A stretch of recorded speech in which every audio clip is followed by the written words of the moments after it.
Hello dear friends, this is doctor Sahil Roy और मैं आपका बहुत बहुत स्वागत करता हूं मेरे YouTube channel AU commerce scholar में।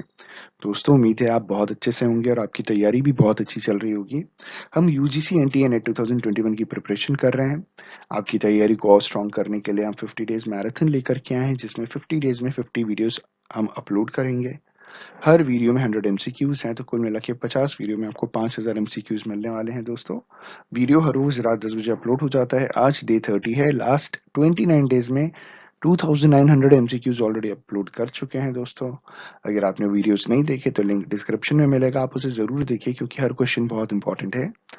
अगर आप हमारे चैनल पर नए हैं तो प्लीज चैनल को सब्सक्राइब कर लीजिए और बेल आइकन दबा दीजिए ताकि लेटेस्ट अपलोडेड वीडियो की नोटिफिकेशन आप मिस ना कर सकें। आज का हमारा टॉपिक है इंश्योरेंस मॉक टेस्ट पार्ट 30, जिसमें हम अगले 100 क्वेश्चन इंश्योरेंस के कवर करने वाले हैं फ्रॉम एमसीक्यू 2901 टू एमसीक्यू 3000। दोस्तों, अगर इस वीडियो से कुछ सीखने को मिले तो लाइक और कमेंट जरूर कीजिएगा। जाहिर सी बात है कि आप 100 क्वेश्चन सीखने जा रहे हैं तो बहुत कुछ सीखने को मिलेगा, तो लाइक और कमेंट जरूर कीजिएगा। दोस्तों, आपका लाइक और कमेंट हमारे लिए मोटिवेशन है। So let's get started. हमारा पहला क्वेश्चन, क्वेश्चन नंबर 401 क्वेश्चन है हमारा, the ratio of premium to the total population per capita premium is known as. ठीक है, इन्होंने सवाल पूछा है कि जो रेशियो ऑफ प्रीमियम है पूरे पॉपुलेशन के ऊपर, उसे क्या कंसीडर करते हैं। पहला ऑप्शन इंश्योरेंस डेंसिटी, दूसरा ऑप्शन इंश्योरेंस पेनिट्रेशन, तीसरा ऑप्शन इंश्योरेंस मिटिगेशन और चौथा ऑप्शन इंश्योरेंस असेसमेंट। इस क्वेश्चन का सही आंसर है the ratio of premium to the total population is known as insurance density. Option A is the correct answer for the given question. हमारा अगला question, question number 402 question है हमारा, the process of putting the insurance policy back after a lapse is known as dash. सवाल पूछा जा रहा है कि अगर कोई इंश्योरेंस पॉलिसी लैप्स हो गई है, उसको वापस प्रोसेस में लाने के लिए जो भी हम लेकर के आते हैं उसे हम क्या कंसीडर करते हैं। पहला ऑप्शन सेटलमेंट ऑप्शन, दूसरा ऑप्शन री इंस्टेटमेंट, तीसरा ऑप्शन री इंश्योरेंस और चौथा ऑप्शन को इंश्योरेंस। इस क्वेश्चन का सही आंसर है the process of putting the insurance policy back after a lapse is known as reinstatement. Option B is the correct answer for the given question, उसे हम री इंस्टेटमेंट कंसिडर करते हैं। हमारा अगला क्वेश्चन, क्वेश्चन नंबर 403 क्वेश्चन है हमारा, as per IRDA the maximum limit to pay insurance premium via cash mode is dash। ठीक है, इन्होंने कहा कि IRDA के रूल के तहत जो मैक्सिमम लिमिट है प्रीमियम को कैश में पे करने की वो कितनी है। पहला ऑप्शन 75,000, दूसरा ऑप्शन 1 लाख, तीसरा ऑप्शन 25,000 और चौथा ऑप्शन 50,000 रुपीज। इस क्वेश्चन का सही आंसर है as per IRDA the maximum limit to pay insurance premium via cash mode is 50,000 rupees. Option D 50,000 is the correct answer for the given question. हमारा अगला question, question number 404 question है हमारा, when an insurance company enters into a reinsurance contract with another insurance company then the same is called as। ठीक है, सवाल पूछा जा रहा है कि जब कोई एक इंश्योरेंस कंपनी दूसरी री इंश्योरेंस कंपनी के साथ कॉन्ट्रैक्ट में आती है, ठीक है, तो इसे क्या कंसीडर करते हैं।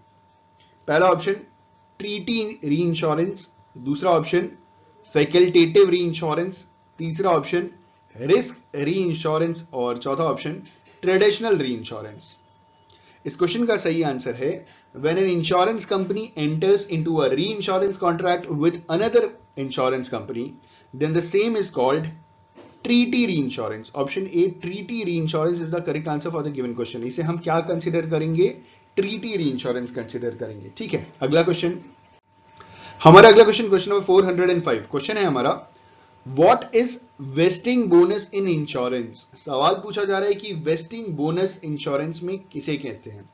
पहला option the regular flow of income to the insured from the insurer post the maturity of the policy instead of lump sum pay out, दूसरा option the part of the overall premium which is collected by the insurance companies beforehand but for which protection is not provided, तीसरा option the bonus given by the insurer to the policy holder at the end of the year after ascertaining its assets and liabilities, और चौथा the bonus offered to the policy holder for keeping the policy till its maturity date। इस question का सही answer है option C is the correct answer for the given question. Vesting bonus का मतलब होता है इंश्योरेंस में the bonus given by the insurer to the policy holder at the end of the year after ascertaining its assets and liabilities. ठीक है, option C is the correct answer for the given question.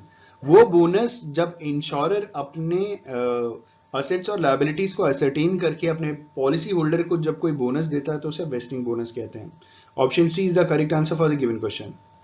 हमारा अगला question, question number 406, question है हमारा who appoints the chairperson of IRDAI। सवाल पूछ रहे हैं कि insurance regulatory development authority of India के जो चेयरपर्सन है उनको कौन अपॉइंट करता है। पहला ऑप्शन RBI, दूसरा ऑप्शन सेंट्रल गवर्नमेंट, तीसरा option high level committee of ministers और चौथा option both A and B। इस क्वेश्चन का सही आंसर है option B, central government. Central government appoints the chairperson of IRDAI। हमारा अगला क्वेश्चन, क्वेश्चन नंबर 407, क्वेश्चन है हमारा LAE is known as the cost borne by the insurer at the time of settling claims, expand LAE। सवाल पूछ रहे हैं आपको LAE का फुल फॉर्म बताना है और LAE जो है वो जाना जाता है जब इंश्योरर क्लेम का सेटलमेंट करता है और अपने तरफ से खर्चे भरता है, मतलब कुछ भी जो खर्चा होता है वो इंश्योरर को अपनी जेब से भरना पड़ता है, तो ये LAE उसे कंसिडर करते हैं। हमें LAE का फुल फॉर्म बताना है। पहला ऑप्शन लॉस एडजस्टमेंट एक्सपेंस, दूसरा ऑप्शन लायबिलिटी असेसमेंट एक्सपेंस, तीसरा ऑप्शन लिक्विडिटी एडजस्टमेंट एक्सपेंस और चौथा ऑप्शन लो अश्योर्ड एक्सपेंस। इस क्वेश्चन का सही आंसर है option A, loss adjustment expense is known as the cost borne by the insurer at the time of settling claims. Option A is the correct answer for the given question. हमारा अगला question, question number 408, question है हमारा what is the term used when insured uses false grounds and not in accordance with the fact to enter into a contract with insurer। सवाल पूछा जा रहा है कि जब कोई इंश्योर्ड झूठ का सहारा लेके गलत बात बोल करके गलत डिटेल्स दे करके अगर वो इंश्योरेंस कॉन्ट्रैक्ट में आता है और सही सही बातें नहीं बताता तो इसे क्या कंसिडर किया जाता है। पहला ऑप्शन सेटलमेंट रिस्क, दूसरा ऑप्शन फॉल्सिफाई, तीसरा ऑप्शन मिस रिप्रेजेंटेशन और चौथा ऑप्शन इंटेंसिफिकेशन। इस क्वेश्चन का सही आंसर है option C, misrepresentation. It is called misrepresentation जब कोई पॉलिसी होल्डर या कोई इंडिविजुअल जब कॉन्ट्रैक्ट कराने आता है और वो अपनी सही सही जानकारी छुपा करके, मतलब मटेरियल फैक्ट छुपा करके गलत जानकारी देता है तो उसे मिस रिप्रेजेंटेशन कहते हैं। Option C is the correct answer. हमारा अगला क्वेश्चन, क्वेश्चन नंबर 409, क्वेश्चन है हमारा dash is a type of vehicle insurance where a device is fitted to your car that measures precise performance of the vehicle and individual driver to determine the premium accordingly। सवाल पूछा जा रहा है कि इनमें से वो कौन सा इंश्योरेंस है जहां पे एक कार में एक डिवाइस फिट कर दी जाती है ताकि व्हीकल का परफॉर्मेंस और साथ ही साथ ड्राइवर का जो परफॉर्मेंस है ना, इंडिविजुअल ड्राइवर, उसका परफॉर्मेंस भी एक हिसाब से मेजर किया जाए और उसके बेसिस पे प्रीमियम तय किया जाए। तो ये कौन सा ऐसा इंश्योरेंस होता है जहां पे ऐसा होता है।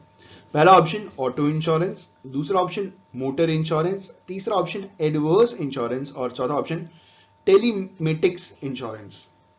इस क्वेश्चन का सही आंसर है option D, telematics insurance is a type of vehicle insurance where a device is fitted to your car that measures precise performance of the vehicle and individual driver to determine the premium accordingly। Option C, telematics insurance is the correct answer for the given question। हमारा अगला question, question number 4010, question है हमारा insurance brokers, insurance consultants, corporate agents, third party administrator, surveyors and loss assessors are also known as dash. ठीक है, इन सबको क्या कहते हैं। पहला ऑप्शन इंश्योरर्स, दूसरा ऑप्शन एक्चुरीज, तीसरा ऑप्शन इंटरमीडियरीज और चौथा ऑप्शन एजेंट्स।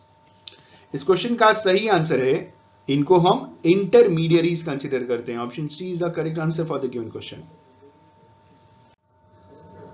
हमारा अगला सवाल, क्वेश्चन नंबर 411, बहुत टिपिकल सवाल है, ध्यान से देखिएगा, हो सकता है इसमें कुछ नया सीखने को मिले। क्वेश्चन है हमारा the one who purchases the insurance policy and pays the premium is known as dash. ठीक है, सवाल पूछा जा रहा है वो व्यक्ति विशेष जो इंश्योरेंस पॉलिसी खरीदता है और उसका प्रीमियम जमा करता है उसे क्या कंसिडर करते हैं। पहला ऑप्शन इंश्योर्ड, दूसरा ऑप्शन प्रपोजर, तीसरा ऑप्शन बेनिफिशियरी और चौथा ऑप्शन नॉमिनी। इस क्वेश्चन का सही आंसर है the one who purchases the insurance policy and pays the premium is known as option B proposer. जी हां, उसे प्रपोजर कंसिडर करते हैं। कारण भी मैं आपको बता देता हूं कि proposer also known as policy owner purchases the policies and pays the premium while insured is the one whose life is being insured। ठीक है, मुझे मालूम है कि प्रपोजर और इंश्योर्ड के बीच में आपका कंफ्यूजन हुआ होगा। तो इंश्योर्ड वो होता है जिसकी लाइफ को इंश्योर किया जाता है, लेकिन प्रपोजर वो होता है जो पॉलिसी परचेज करता है और उसका प्रीमियम जमा करता है। इंश्योर्ड एंड प्रपोजर मे और मे नॉट बी सेम। ये लास्ट लाइन बहुत इंपॉर्टेंट है कि जो इंश्योर्ड है और जो प्रपोजर है वो सेम भी हो सकते हैं और डिफरेंट भी हो सकते हैं। एग्जाम्पल के तौर पे एक एम्प्लॉयर अपने एम्प्लॉय के लिए इंश्योरेंस करवाता है, ठीक है। तो यहां पे जो एम्प्लॉयर है जिसने परचेज किया, पॉलिसी का प्रीमियम भर रहा है, वो कौन हुआ? वो प्रपोजर हुआ। किसकी लाइफ इंश्योर्ड हुई? किसकी लाइफ इंश्योर्ड हुई? एम्प्लॉय की लाइफ इंश्योर्ड हुई। Option B is the correct answer for the given question. ठीक है, ऐसा है। अगला क्वेश्चन, क्वेश्चन नंबर 412। क्वेश्चन है हमारा Which among the following is not a valid principle of insurance? इनमें से कौन सा वैलिड प्रिंसिपल नहीं है इंश्योरेंस का? ठीक है, पहला प्रिंसिपल ऑफ पेमेंट, दूसरा principal of utmost good faith, तीसरा प्रिंसिपल ऑफ कॉन्ट्रीब्यूशन, चौथा है प्रिंसिपल ऑफ प्रॉक्सिमेट कॉज। तो इस क्वेश्चन का सही आंसर है option A, principle of payment. Principle of payment कुछ नहीं होता, ठीक है। प्रिंसिपल ऑफ पेमेंट आपने कभी पढ़ा भी नहीं होगा। आपने जो प्रिंसिपल पढ़े हैं वो प्रिंसिपल ऑफ या law of large number, principle of insurable interest, principal of utmost good faith, principal of indemnity, principal of subrogation, principle of contribution, principal of proximate cause पढ़ा है। प्रिंसिपल ऑफ पेमेंट कभी नहीं पढ़ा क्योंकि होता ही नहीं है, तो कहां से पढ़ेंगे? ठीक है, तो it is not a principal of insurance. Option A is the correct answer for the given question. हमारा अगला क्वेश्चन, क्वेश्चन नंबर 413। क्वेश्चन है हमारा Which principle of insurance defines the reasonable concern of a person to obtain the insurance for any individual or property against unforeseen events such as death, losses, etc. ठीक है, पहला option, सवाल पूछ रहे हैं कि इनमें से कौन सा, आपको प्रिंसिपल का नाम बताना है। चार ऑप्शंस हैं, ठीक है।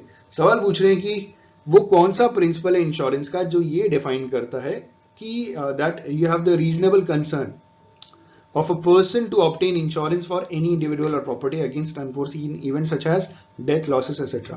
पहला option principle of proximate cause, दूसरा ऑप्शन प्रिंसिपल ऑफ कॉन्ट्रीब्यूशन, तीसरा ऑप्शन प्रिंसिपल ऑफ सब्रोगेशन और चौथा है प्रिंसिपल ऑफ इंश्योरेबल इंटरेस्ट। इस क्वेश्चन का सही आंसर है option D, principle of insurable interest. ठीक है, और मैं आपकी जानकारी के लिए बता दूं, प्रिंसिपल ऑफ इंश्योरेबल इंटरेस्ट को एक और नाम दिया गया है, दैट इज फाइनेंशियल इंटरेस्ट। ठीक है, जहां हमारा फाइनेंशियल इंटरेस्ट होगा हम वहां पे इंश्योरेंस कराएंगे, जहां हमारा कोई फाइनेंशियल इंटरेस्ट नहीं है वहां पे हम किसी का कोई इंश्योरेंस करवाने वाले भी नहीं है, वहां पे सेल्फ इंश्योरेंस होता है। ठीक है, option D is the correct answer for the given question.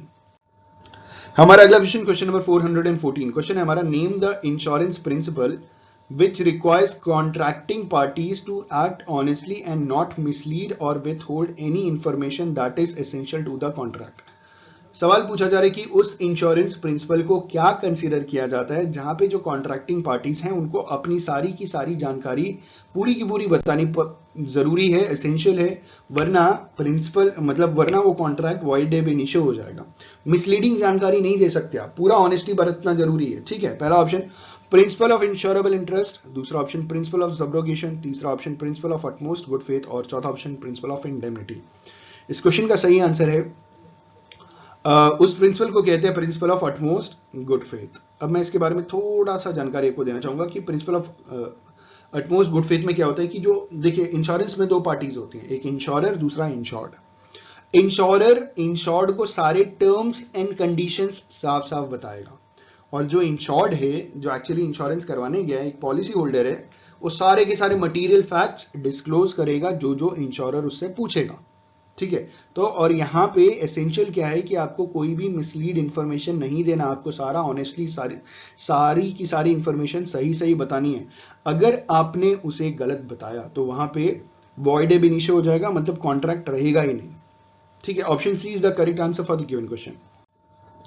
अगला क्वेश्चन, क्वेश्चन नंबर 415। क्वेश्चन है हमारा what is meant by lapse ratio. सवाल पूछा जा रहा है कि लैप्स रेशियो क्या होता है। तो लैप्स रेशियो का उत्तर चारों ऑप्शंस में से एक होगा। देखते हैं। पहला ऑप्शन कह रहे हैं the ratio of the number of policies that lapse during a period to the total number of policies in force at the beginning of that period. दूसरा option the ratio between incurred losses to earn premium expressed as a percentage. तीसरा the ratio of losses suffered to the amount of insurance in effect. और चौथा the portions of the obligation in an insurance company policy portfolio that are transferred to a reinsurer. तो इस question का सही answer है क्या होगा? Option A. ठीक है, option A is the correct answer. Lapse ratio का मतलब होता है the ratio of the number of policies that lapse during a period to the total number of policies in force at the beginning of that period। मतलब समझिएगा, देखिए नया accounting period कब शुरू होता है? 1 अप्रैल से। 1 अप्रैल की स्टार्टिंग में इन्होंने देखा कि 1 लाख लोगों ने इंश्योरेंस कराया। मान लीजिए पहले डेट को देख लिया कि 1 लाख लोगों ने इंश्योरेंस करा 1 अप्रैल को, ठीक है। और साल भर के बाद देखा कि उन्हीं 1 लाख लोगों में 300 लोगों ने इंश्योरेंस कैंसिल करा दिया। तो ये हो गया आपका लैप्स रेशियो। यहां निकलेगा आपका लैप्स रेशियो। ठीक है, ये मैं वापस रीड कर रहा हूं ताकि आप इजीली समझ सकें। The ratio of the number of policies that lapse during a period to the total number of policies in force at the beginning of that period. Beginning of the period में कितने policies force में थी? 1 lakh policies. कितनी lapse हो गई? 300। तो this is your lapse ratio. वहां पे कैलकुलेशन के बेसिस पे आप रेशियो निकालेंगे और पता करेंगे कि एग्जैक्टली लैप्स रेशियो क्या है। ठीक है, 1 लाख पॉलिसी पे 3 लाख गवाह का समझो। Option is the correct answer for the given question. अगला क्वेश्चन, क्वेश्चन नंबर 416। क्वेश्चन है हमारा the principle of indemnity does not apply to dash. सवाल पूछ रहे हैं कि जो प्रिंसिपल ऑफ इंडेमनिटी है वो किसमें अप्लाई नहीं होती है। पहला ऑप्शन मेरीन इंश्योरेंस, दूसरा ऑप्शन लाइफ इंश्योरेंस, तीसरा ऑप्शन मोटर इंश्योरेंस और चौथा ऑप्शन प्रॉपर्टी इंश्योरेंस। इस क्वेश्चन का सही आंसर है the principle of indemnity does not apply to life insurance. Option B is the correct answer for the given question. हम आपकी जानकारी के लिए बता दें, लाइफ इंश्योरेंस में ना प्रिंसिपल ऑफ इंडेमनिटी होती है ना प्रिंसिपल ऑफ सब्रोगेशन होता है। ठीक है, ये सिर्फ नॉन लाइफ इंश्योरेंस या जनरल इंश्योरेंस में होता है। आई रिपीट, लाइफ इंश्योरेंस में ना प्रिंसिपल ऑफ इंडेमनिफिकेशन या इंडेमनिटी होता है ना प्रिंसिपल ऑफ सब्रोगेशन होता है। ये दोनों आपको मिलेगा कहां? नॉन लाइफ या जनरल इंश्योरेंस में। Option B is the correct answer for the given question. हमारा अगला क्वेश्चन, क्वेश्चन नंबर 417। क्वेश्चन है हमारा The rights of the insurer to assume the rights of the insured fits best to which principle of insurance। ठीक है, मतलब समझ रहे हैं? मतलब यह है कि right of the insurer to assume the rights of the insured, मतलब कि जो इंश्योरर है ना उसके पास इंश्योर्ड के सारे अधिकार होते हैं। तो इसे हम क्या कहेंगे? मतलब इसको आप ऐसे समझिएगा कि जो फायर इंश्योरेंस होता है ना, वहां पे इस लाइन को पढ़ाया जाता है जहां पे बोला जाता है कि rights of the insurer to assume the rights of the insured. तो फायर इंश्योरेंस में जो प्रॉपर्टी में आग लग जाती है तो इंश्योरर के पास इंश्योर्ड के पूरे अधिकार होते हैं और वो इंश्योर्ड की प्रॉपर्टी में घुस करके उसको बचाने की हर मुमकिन संभव प्रयास करता है। तो इसका मतलब क्या है कि ये किस प्रिंसिपल के अंडर आता है? जहां पे एक इंश्योर्ड के सारे अधिकार प्रॉपर्टी से रिलेटेड इंश्योरर को ट्रांसफर हो जाते हैं। पहला ऑप्शन प्रिंसिपल ऑफ इंडेमनिटी, दूसरा option principle of insurable interest, तीसरा ऑप्शन प्रिंसिपल ऑफ सब्रोगेशन और चौथा ऑप्शन प्रिंसिपल ऑफ कंट्रीब्यूशन। ठीक है, इस प्रश्न का सही उत्तर है option C principle of subrogation. मैंने आपको बता रखा है पहले की भी वीडियोस में कि प्रिंसिपल ऑफ सब्रोगेशन का मतलब होता है ट्रांसफर ऑफ ओनरशिप। एक हिसाब से जो मालिकाना हक है वो ट्रांसफर कहां हो जाता है? इंश्योरर के पास। अब देखिएगा कि किसी प्रॉपर्टी में आग लग गई, फायर इंश्योरेंस ही समझिएगा कि प्रॉपर्टी में आग लग गई और इंश्योरर ने आपको उस प्रॉपर्टी का जो भी पैसा है ना, जिसे इंडेमनिफिकेशन कहते हैं, वो पैसा दे दिया आपको। अब उस प्रॉपर्टी पे आपका कोई हक नहीं है, वो प्रॉपर्टी किसको ट्रांसफर हो गई? इंश्योरर को ट्रांसफर हो गई। तो this is called transfer of ownership और इसे कहते हैं principle of subrogation. Option C is the correct answer for the given question. इसको डिटेल में पढ़ना है तो लिंक डिस्क्रिप्शन में मिलेगा, आपको पूरा का पूरा प्लेलिस्ट मिलेगा आपको इंश्योरेंस पढ़ने का। आप वहां जाकर के इसको और डिटेल में समझ सकते हैं, बहुत ही इंटरेस्टिंग है। Option C is the correct answer for the given question. अगला प्रश्न ये रहा, आपके कंप्यूटर आ चुका है वैसे, ठीक है। अगला क्वेश्चन है क्वेश्चन नंबर 418। क्वेश्चन है हमारा the principle of proximate cause means. हमें बताना है कि प्रिंसिपल ऑफ प्रॉक्सिमेट कॉज का मतलब क्या होता है। पहला ऑप्शन कह रहे हैं you get compensated for what you lose, no more no less. भैया जो पहला ऑप्शन है ना, ये इंडेमनिफिकेशन वाली बात की गई है। ठीक है, आपको उतना मिलेगा जितना आपने खोया है, ना ज्यादा ना कम, का समझो। दूसरा कह रहे हैं disclosure of all material information from both the parties, इसको कहते हैं principle of utmost good faith, ये दूसरा प्रिंसिपल है, ये भी आंसर सही नहीं है।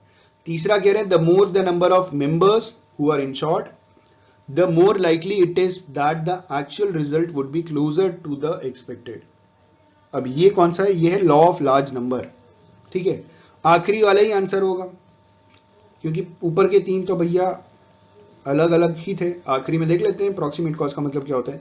इन्होंने बोला हाउ द लॉस और damage actually occurred and whether it is indeed as a result of an insured peril, ठीक है, तो दिस इज प्रॉक्सिमेट कॉज। इन्होंने बोला कि कैसे कोई लॉस या डैमेज एक्चुअली होता है या whether it is indeed as a result of an insured peril, उसे हम प्रॉक्सिमेट कॉज कहते हैं। जैसे इन्होंने बोला कि सबसे पहली चीज कि कैसे लॉस और डैमेज हुआ, या जिस चीज के लिए आपने इंश्योरेंस कराया था क्या उसी चीज से आपका नुकसान हुआ, this is called proximate cause. आपने फायर इंश्योरेंस के लिए मतलब फायर इंश्योरेंस कराया था और आग की वजह से ही नुकसान पहुंचा, इट हार्डली मैटर्स कि आग कैसे लगा, वो भूकंप आने से हुआ, गैस सिलेंडर फटने से हुआ, बॉयलर के फटने से हुआ, किसी ने जानबूझ करके लगाया, कैसे लगाया, आपके लगाने से ना मिलेगा आपको, ठीक है, किसी ने डिसऑनेस्टी किया या किसी भी रीजन से आग लगा और आपने फायर के लिए इंश्योरेंस कराया था तो फायर की वजह से नुकसान पहुंचा, दिस इज प्रॉक्सिमेट कॉज, आपको बिल्कुल कॉम्पनसेशन मिलेगा। ऑप्शन डी इसका सही अर्थ है, मतलब है, ऑप्शन डी सही आंसर है। अगला क्वेश्चन, क्वेश्चन नंबर 419, क्वेश्चन है हमारा uberrima fides is the Latin name for which principle of insurance, ठीक है, uberrima fides principle of insurance, किस प्रिंसिपल ऑफ इंश्योरेंस का लैटिन नाम है? पहला option principle of utmost good faith, दूसरा ऑप्शन प्रिंसिपल ऑफ कंट्रीब्यूशन, तीसरा option principle of proximate cause, चौथा ऑप्शन प्रिंसिपल ऑफ इंडेमनिटी। इस क्वेश्चन का सही आंसर है option A principle of utmost good faith, ठीक है, this is the correct answer for the given question. हमारा अगला क्वेश्चन, क्वेश्चन नंबर 420, क्वेश्चन है हमारा What does paid up value signifies in insurance sector? सवाल पूछ रहे हैं कि इंश्योरेंस सेक्टर में पेड अप वैल्यू क्या सिग्निफाई करती है। पहला option the amount that the insurer agrees to pay on an occurrence of an insured event like death, दूसरा the value paid to the policy holder who stops paying the premium but does not withdraws the money from his policy, तीसरा the fee paid by the insurer to agents and brokers for the sale of insurance policies, और चौथा the value payable to the policy holder in the event of his deciding to terminate the policy before the maturity of the period. इस question का सही answer है option option option option option B, the value paid to the policy holder who stops paying the premium but does not withdraws the money from his policy is paid up value, ठीक है, इसे कहते हैं paid up value.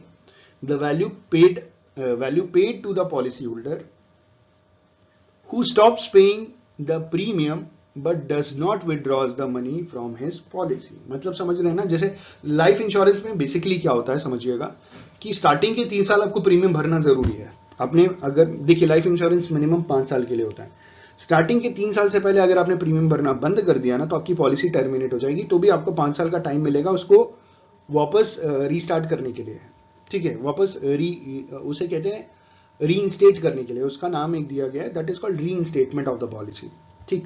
लेकिन अगर आप 10 साल की पॉलिसी कराते हो और 5 साल के बाद आप प्रीमियम भरना बंद कर देते हो तो वहां पे जो होता है that is called paid up value. आपने कितना भरा? 5 लाख, 10 साल का 10 लाख था, आपने 5 साल में 5 लाख भरा, अब आपकी पॉलिसी कितनी की हुई? 5 लाख रुपए की, क्योंकि आपने 5 लाख भरा, तो ये वो वैल्यू है। और आपने वो पैसे विड्रॉ नहीं किए, आप चाहते तो आप कैंसिल करा के पैसा ले लेते तो उसको कहते हैं सरेंडर वैल्यू, लेकिन यहाँ पे आपने भरा कितना? 5 लाख, तो कितने का आपका पॉलिसी हो गया? अब 5 लाख रुपए का, अगले 10 साल तक चलेगा। उस बीच कोई घटना घटेगी तो 5 लाख के बेसिस के ऊपर आपको क्लेम मिलेगा, ठीक है। Option B is the correct answer for the given question. अगर किसी क्वेश्चन में दिक्कत हो ना तो प्लीज आप कमेंट जरूर कीजिएगा, मैं आंसर देता हूँ, ठीक है। आप में से बहुत सारे लोग कर भी रहे हैं, पूछ भी रहे हैं सवाल, मुझे बड़ा अच्छा लग रहा है। तो कृपया करके अगर किसी प्रश्न में कोई दिक्कत हो तो प्लीज, मुझे उम्मीद है कि दिक्कत नहीं होगी, क्योंकि बड़ा रिसर्च करके बड़ी मेहनत करके वीडियो बनता है और बहुत ढूंढना पड़ता है, क्वेश्चन भी ढूंढना पड़ता है, उसके आंसर्स भी ढूंढने पड़ते हैं, बहुत क्लैरिफिकेशन करना पड़ता है, ताकि इसमें मेरा नाम ना खराब हो ना, कि एक भी आंसर अगर गलत हो गया ना तो फिर मुझे मालूम है कि इससे मेरे चैनल पे बहुत नेगेटिव इम्पैक्ट पड़ेगा।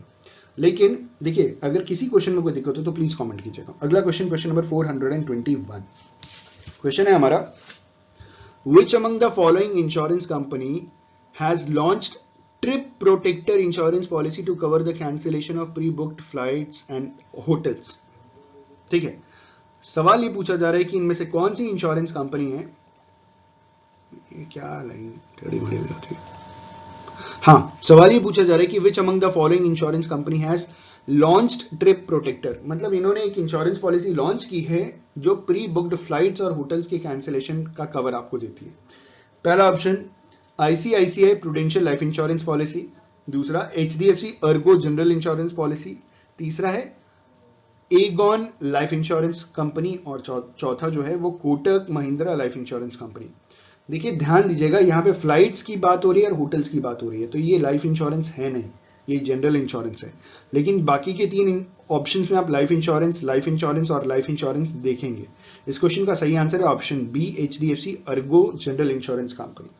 ठीक है, ये जनरल इंश्योरेंस की कैटेगरी में आता है और ये लॉन्च करने वाली कंपनी भी एचडीएफसी जनरल इंश्योरेंस कंपनी थी। ठीक है, अगला क्वेश्चन, क्वेश्चन नंबर 422, क्वेश्चन है हमारा, Dash is the type of insurance plan which return the basic premiums paid for the life cover in case of survival of the life assured till the end of the policy duration। इनमें से कौन सा वो life insurance का plan है जहां पे जो बेसिक प्रीमियम जो जमा किया जाता है, अगर इंसान जीवित बच जाता है तो लास्ट में वापस हो जाता है। पहला ऑप्शन PROP, दूसरा ऑप्शन CROP, तीसरा ऑप्शन है TROP और चौथा ऑप्शन DROP। क्या बात है, ऑप्शन, इसका सही आंसर क्या होना चाहिए? Option C is the correct answer for the given question, TROP, TROP. TROP is a type of insurance plan which returns the basic premium paid for the life cover in case of survival of the life assured till the end of the policy duration। इसके बारे में हम आपको बता दें, TROPs are a variation to the regular term insurance plan. These plans are the preferred option for the customers who do not opt for term plans because of the life and loss dilemma, while term insurance plans do not pay any benefits in case of the life assured survives the policy duration। तो TROP returns the basic premiums paid for the life cover in case of survival of the life assured till the end of the policy duration। Option C सही जवाब।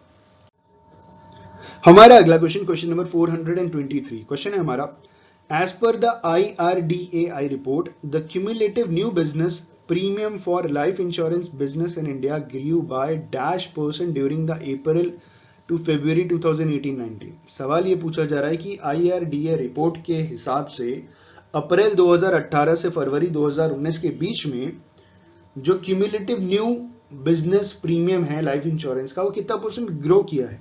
पहला option 5.50%, दूसरा option 9.20%, तीसरा option 6.10% और चौथा option 7.60%। इस question का सही आंसर है ऑप्शन डी, 7.60%। अगला क्वेश्चन, क्वेश्चन नंबर 424, क्वेश्चन है हमारा, the headquarter of max life insurance company limited is based in which city. ठीक है, सवाल पूछ रहे हैं कि मैक्स लाइफ इंश्योरेंस कंपनी का जो हेडक्वार्टर है वो किस सिटी में लोकेटेड है। पहला ऑप्शन कोलकाता, दूसरा ऑप्शन मुंबई, तीसरा ऑप्शन न्यू दिल्ली, चौथा ऑप्शन चेन्नई। इस क्वेश्चन का सही आंसर है ऑप्शन सी, न्यू दिल्ली। कहां पे हेडक्वार्टर है? न्यू दिल्ली में। ठीक है, option C is the correct answer for the given question. आखिरी प्रश्न, क्वेश्चन नंबर 425, क्वेश्चन है हमारा, IDV is the maximum sum assured fixed by the insurer which is provided on theft or total loss of a vehicle in a particular year। What does it stands for? ठीक है, पहला option insurer deductible value, दूसरा insured declare value, तीसरा है insurance divulge value और चौथा है insured data vested. इस क्वेश्चन का सही आंसर है option B, insured declared value. उसे क्या कंसिडर करते हैं? इंश्योर्ड डिक्लेयर्ड वैल्यू कंसिडर करते हैं। वो मैक्सिमम सम अश्योर्ड, इंश्योरर आपकी गाड़ी अगर चोरी हो जाए या टोटल नुकसान हो जाए वैल्यू, मतलब गाड़ी में, व्हीकल में, तो आपको जो मैक्सिमम सम मिलेगा that is insured declared value. Option B is the correct answer for the given question. Question number 426 है, the part of the claim where the policy holder agrees to pay an extra amount out of its own pocket at the time of claim is known as dash. सवाल पूछा जा रहा है कि उसको क्या consider किया जाता है जब एक पॉलिसी होल्डर क्लेम के समय राजी हो जाता है कुछ एक्स्ट्रा अमाउंट अपनी जेब से खर्च करने के लिए, ठीक है, क्लेम के वक्त, तो इसे क्या कंसिडर करते हैं? पहला ऑप्शन वॉलेंट्री डिडक्टेबल, दूसरा ऑप्शन कंपल्सरी डिडक्टेबल, तीसरा ऑप्शन वोलेटाइल डिडक्टेबल और चौथा ऑप्शन डिस्क्रेशनरी डिडक्टेबल। इस क्वेश्चन का सही आंसर है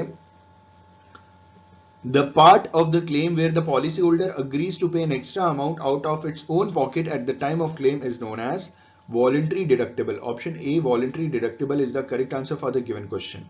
ठीक है, ये पॉलिसी होल्डर अपनी मर्जी से राजी हुआ है, उसको किसी ने जबरदस्ती नहीं किया, तो this is voluntary effort, right? Option A voluntary deductible is the correct answer for the given question. हमारा अगला क्वेश्चन, क्वेश्चन नंबर 427, क्वेश्चन है हमारा The total number of years for the policy holder to pay the premium is known as dash. सवाल पूछा जा रहा है कि जो कुल मिलाकर के साल होते हैं ना, जितने समय के लिए एक पॉलिसी होल्डर इंश्योरेंस कराता है, तो ये जो टोटल नंबर ऑफ ईयर्स होते हैं ये क्या कहलाते हैं जब उसे प्रीमियम जमा करना होता है? पहला ऑप्शन सेटलमेंट ऑप्शन, दूसरा ऑप्शन पेनिट्रेशन रेट, तीसरा ऑप्शन रिस्क असेसमेंट और चौथा ऑप्शन प्रीमियम पेइंग टर्म। इस क्वेश्चन का सही आंसर है the total number of years for the policy holder to pay the premium is known as premium paying term. Option D, premium paying term is the correct answer for the given question. ठीक है, हमारा अगला question, question number 428 और question है हमारा IBNR are the reserves for claims that become due with the occurrence of the events covered under the insurance policy but have not been reported yet. Expand IBNR.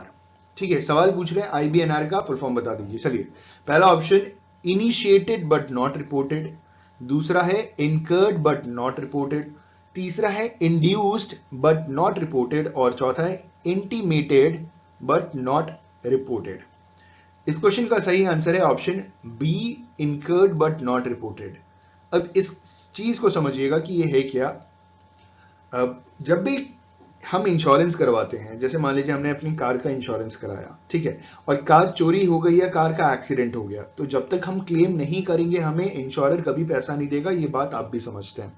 यहां पे यही बोला गया है कि आईबीएनआर एक तरीके का क्लेम रिजर्व है, ठीक है, जो ड्यू हो जाता है इवेंट होने के साथ, लेकिन अभी तक क्लेम रिपोर्ट नहीं किया गया है। ठीक है, तो आईबीएनआर जो रिजर्व बनाया गया है ना, आईबीएनआर का फुल फॉर्म बताइए। तो आईबीएनआर का फुल फॉर्म हो गया incurred but not reported. Incurred क्या हो गया? वो इवेंट इनकर्ड हो गया जिसके लिए आपने इंश्योरेंस कराया था, लेकिन अभी तक रिपोर्ट नहीं किया है, अभी तक किसी ने क्लेम नहीं मांगा इंश्योरर से। ठीक है, option B is the correct answer for the given question. हमारा अगला क्वेश्चन, क्वेश्चन नंबर 429, क्वेश्चन है हमारा with respect to insurance industry the amount of policies and contracts sold by each sales employees is called dash। ठीक है, सवाल पूछा जा रहा है कि इंश्योरेंस इंडस्ट्री के रेस्पेक्ट में जो भी policies, the amount of policies and contracts जो हर एम्प्लॉय बेचता है उसे क्या कंसिडर करते हैं? पहला ऑप्शन प्रोडक्टिविटी, दूसरा ऑप्शन ड्यूरेबिलिटी, तीसरा ऑप्शन आउटपुट और चौथा ऑप्शन वर्क रेट। इस क्वेश्चन का सही आंसर है with respect to insurance industry the amount of policies and contracts sold by each sales employee is called productivity। option A is the correct answer for the given question, it is productivity। उसे productivity consider किया जाता है। ठीक है, हमारा अगला question, question number 430, question है हमारा dash is the most important and basic document required for the life insurance contract between the insured and insurance company. सवाल पूछ रहे हैं कि हमें वो सबसे महत्वपूर्ण, सबसे इंपॉर्टेंट डॉक्यूमेंट का नाम बताना है जो एक इंश्योर्ड और इंश्योरेंस कंपनी के बीच में कॉन्ट्रैक्ट करवाने के लिए अनिवार्य है। मतलब अभी कॉन्ट्रैक्ट हुआ नहीं है, उस कॉन्ट्रैक्ट करने के लिए जरूरी है। ठीक है, पहला ऑप्शन इंश्योरेंस डॉक्यूमेंट, दूसरा ऑप्शन इंश्योरेंस एप्लीकेशन, तीसरा ऑप्शन प्रपोजल फॉर्म, चौथा option policy form.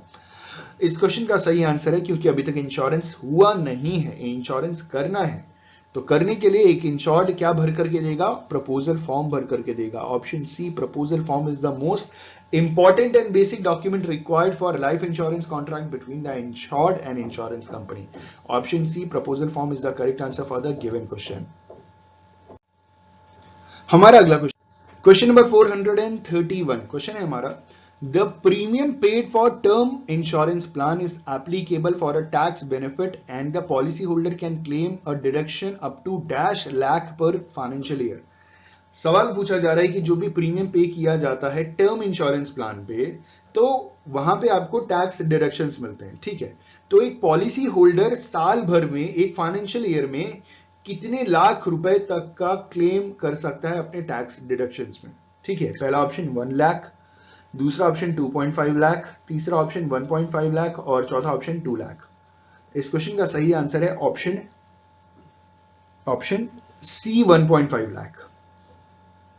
The premium paid for the term insurance plan is applicable for a tax benefit and the policyholder can claim a deduction up to 1.5 lakh per financial year. Option C is the correct answer for the given question.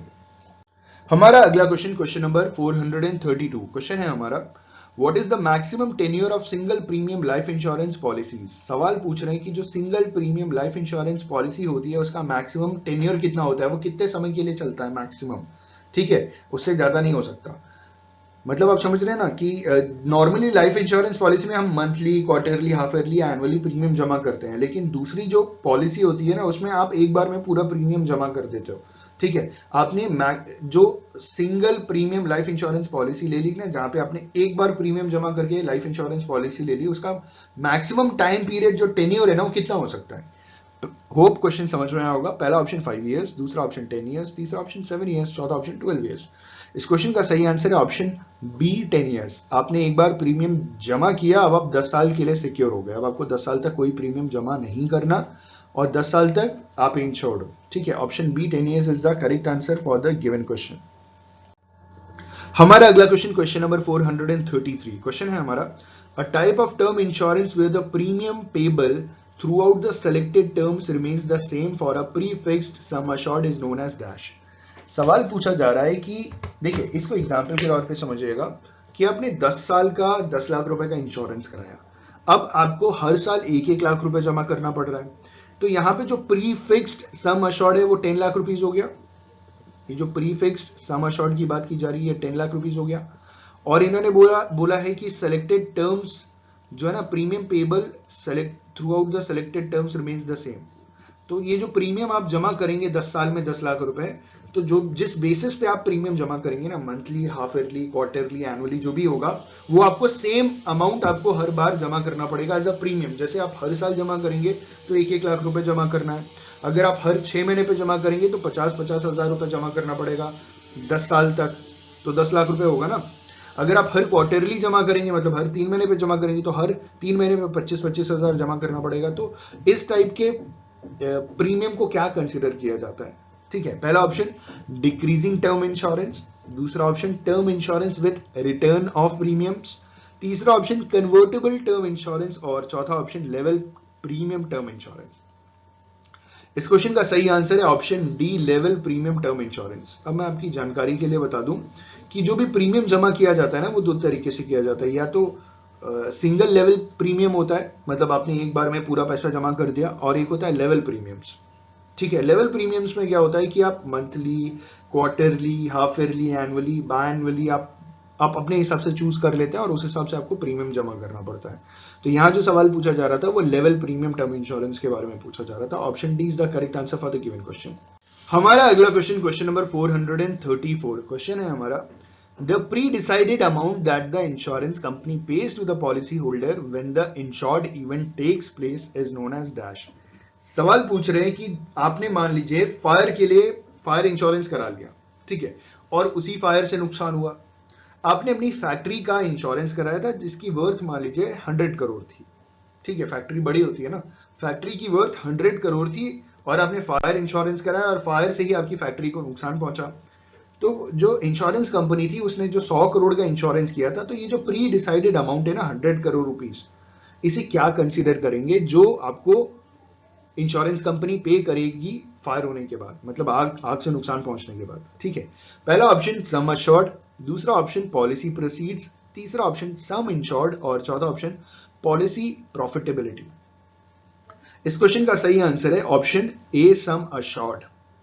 ये insurance company आपको assurance दे देती है कि भैया हम आपको इतना ही payment करेंगे. The pre decided amount that the insurance company page to the policy holder when the insured event takes place is known as sum assured. Option A is the correct answer for the given question. ठीक है. हमारा अगला question, question number 435. Question है, for the life insurance policies issued on or before March 31st 2012, if the premium payable in any year exceeds -% of the actual sum assured, then the policy proceeds would be taxable. ठीक है. पहला option 10%, दूसरा option 20%, तीसरा option 15%, चौथा option 5%. इस question का सही answer है, for the life insurance policies issued on or before March 31st 2012, if the premium payable in any year exceeds 20% of the actual sum assured, then the policy proceeds would be taxable. समझ रहे हैं आप? तो वहां पे policy proceeds जो होगा वो टैक्सेबल हो जाएगा. सवाल पूछा जा रहा है कि अगर 31 मार्च को या उससे पहले अगर आपने इंश्योरेंस पॉलिसी इशू की है, ठीक है, लाइफ इंश्योरेंस पॉलिसी अगर इशू हुई है और जो प्रीमियम पे किया जा रहा है अगर वो एक्चुअल सम का 20% एक्सीड करता है, तो वहां पे जो पॉलिसी प्रोसीड्स होगी वहां पे आपको टैक्स भरना पड़ेगा. Option B 20% is the correct answer for the given question. ठीक है. अगला क्वेश्चन है हमारा अगला क्वेश्चन, क्वेश्चन नंबर 436. क्वेश्चन है हमारा, for the life insurance policies issued on और after 1st April 2012, if the premium payable in any year exceeds -% of the actual sum assured, then the policy proceeds would be taxable. पिछले में सवाल पूछा गया था कि 31 मार्च 2012 को या उससे पहले अगर कोई भी पॉलिसी ली जा रही है और उसका जो प्रीमियम है वो किसी भी साल सम अश्योर्ड का 20% एक्सीड करता है, ठीक है, वो कितना एक्सीड करता है, 20% एक्सीड करता है, तो टैक्स भरना पड़ेगा. यहां पे अब सवाल पूछा जा रहा है कि 1 अप्रैल 2012 को या उसके बाद अगर कोई भी इंश्योरेंस पॉलिसी इशू की जाती है तो सम अश्योर्ड का कितना % से ज्यादा अगर एक्सीड करेगा तो आपको टैक्स भरना पड़ेगा, प्रीमियम एक्सीड करेगा. ठीक है. पहला ऑप्शन 15%, दूसरा ऑप्शन 10%, तीसरा ऑप्शन 20%, चौथा ऑप्शन 25%. इस क्वेश्चन का सही आंसर है option B 10%. 10% is the correct answer. For the life insurance policies issued on or after April 1, 2012, if the premium payable in any year exceeds 10% of the actual sum assured, then the policy proceeds would be taxable. Option B is the correct answer for the given question. हमारा अगला question, question number 437. Question है हमारा, what is the TDS applicable towards the life insurance policy proceeds which are taxable? अब इन्होंने बोला कि life insurance policy जो taxable होती है ना उसमें टीडीएस कितना % एप्लीकेबल होता है. पहला ऑप्शन 7%, दूसरा ऑप्शन 5%, तीसरा ऑप्शन 2% और चौथा ऑप्शन 4%. ठीक है. तो इस क्वेश्चन का सही आंसर है 2% TDS is applicable towards the life insurance policy proceeds, ठीक है, which are taxable. It is 2%. Option C 2% is the correct answer. अगला क्वेश्चन, क्वेश्चन नंबर 438 और क्वेश्चन है हमारा, in case of life insurance policy proceeds are taxable but does not increase rupees dash, then no TDS is deducted by the insurer. ठीक है. पहला option 2 lakh, दूसरा option 1.5 lakh, तीसरा option 2.5 lakh और चौथा ऑप्शन 1 लाख. सवाल पूछा जा रहा है कि in case life insurance policy जो प्रोसीड हो रही है वो टैक्सेबल है लेकिन एक निर्धारित अमाउंट से ज्यादा नहीं है, तो कोई टीडीएस डिडक्शन नहीं होगा. ठीक है. इंश्योरर द्वारा कोई भी टीडीएस डिडक्शन नहीं होगा. तो वो अमाउंट आपको बताना है. पहला ऑप्शन 2 लाख, दूसरा ऑप्शन 1.5 लाख, तीसरा ऑप्शन 2.5 लाख और चौथा ऑप्शन 1 लाख. इस क्वेश्चन का सही आंसर है, in case the life insurance policy proceeds are taxable but does not increase rupees 1 lakh, then no TDS is deducted by the insurer. Option D is the correct answer for the given question. हमारा अगला question, question number 439. Question है हमारा, if the policy holder do not provide its PAN number to the insurer at the time of receiving policy proceeds, then the TDS deducted would be -%. सवाल पूछा जा रहा है कि अगर पॉलिसी होल्डर ने अपना पैन नंबर नहीं दिया इंश्योरर को eight the time of receiving policy proceeds, policy proceeds receive करते वक्त, तो जो टीडीएस होगा वो कितना % डिडक्ट किया जाएगा. पहला ऑप्शन 20%, दूसरा ऑप्शन 15%, तीसरा ऑप्शन 10% और चौथा ऑप्शन 12%। इस क्वेश्चन का सही आंसर है option A 20%। If the policyholder do not provide its PAN number to the insurer at the time of receiving policy proceeds, then the TDS deducted would be 20%। मतलब आप समझ रहे हैं ना कि अगर मतलब क्लेम रिसीव कर रहे हैं या सम अशॉर्ड रिसीव कर रहे हैं उस टाइम अगर पैन नंबर नहीं दिया तो TDS 20% तक डिडक्ट हो जाएगा। Option A 20% is the correct answer for the given question. अगला क्वेश्चन, क्वेश्चन नंबर 440। क्वेश्चन है हमारा, in case of a life insurance policy issues on or after April 1st, 2013, the insured suffer from severe disability disease as specified by the Income Tax Act and rules. Then the policy proceeds would be taxable if the premium payable in any year exceed -% of the actual sum assured. इस question का पहला option 10%, दूसरा option 15%, तीसरा option 20% और चौथा option 5%। इस question का सही आंसर है ऑप्शन बी 15%। सवाल पूछा जा रहा है कि इन case of a life insurance policy issue की जा रही है 1 अप्रैल 2013 को या उसके बाद, तो जो इंश्योर्ड है अगर उसको सीवियर डिसेबिलिटी हो जाए या कोई बीमारी हो जाए, ठीक है, as specified by income tax act and rules, then the policy proceeds जो होगा वो टैक्सेबल होगा अगर premium in any year exceeds 15% of the actual sum assured. ठीक है, option B is the correct answer for the given question. हमारा अगला question, question number 441। Question है हमारा, री insurance can be broadly classified into how many categories. सवाल पूछ रहे हैं कि री इंश्योरेंस को कितनी कैटेगरीज में क्लासिफाई किया जाता है। पहला ऑप्शन 4, दूसरा ऑप्शन 3, तीसरा ऑप्शन 1 और चौथा ऑप्शन 2। इस क्वेश्चन का सही आंसर है ऑप्शन डी 2। ठीक है, दो कैटेगरीज री insurance can be broadly classified into 2 categories. पहली कैटेगरी है, मतलब पहला जो पार्ट है वो है ट्रीटी री इंश्योरेंस और दूसरा कहलाता है फैकल्टेटिव री इंश्योरेंस। ठीक है, option D is the correct answer for the given question. हमारा अगला क्वेश्चन, क्वेश्चन नंबर 442। क्वेश्चन है हमारा, a person who represents an insurance firm and sells insurance policy on its behalf is known as dash. एक व्यक्ति जो खुद को represent करता है on behalf of insurance firm और उसी की पॉलिसी बेचता है, तो उस व्यक्ति को क्या कंसिडर करेंगे। पहला ऑप्शन ब्रोकर, दूसरा ऑप्शन एक्चुअरी, तीसरा ऑप्शन एजेंट और चौथा ऑप्शन बेनिफिशियरी। इस क्वेश्चन का सही आंसर है a person who represents an insurance firm and sells insurance policies on its behalf is known as agent. Option C, agent is the correct answer for the given question. हमारा अगला question, question number 443। Question है हमारा, the situation where the bank sells the tied insurance company's insurance products to its clients is known as dash। सवाल पूछा जा रहा है कि वो सिचुएशन जहां पे एक बैंक ने अपने टाई की गई कंपनी, इंश्योरेंस कंपनी के इंश्योरेंस खुद से बेचने शुरू कर दिए, मतलब बैंक और एक इंश्योरेंस कंपनी के बीच में टाई अप हो रखा है और बैंक ने उस इंश्योरेंस कंपनी के इंश्योरेंस बेचने शुरू कर दिए, तो इसे हम क्या कंसीडर करेंगे। पहला ऑप्शन बैंक अश्योरेंस, दूसरा ऑप्शन एन्यूटेंट, तीसरा ऑप्शन असाइनर, चौथा ऑप्शन बेनिफिशियरी।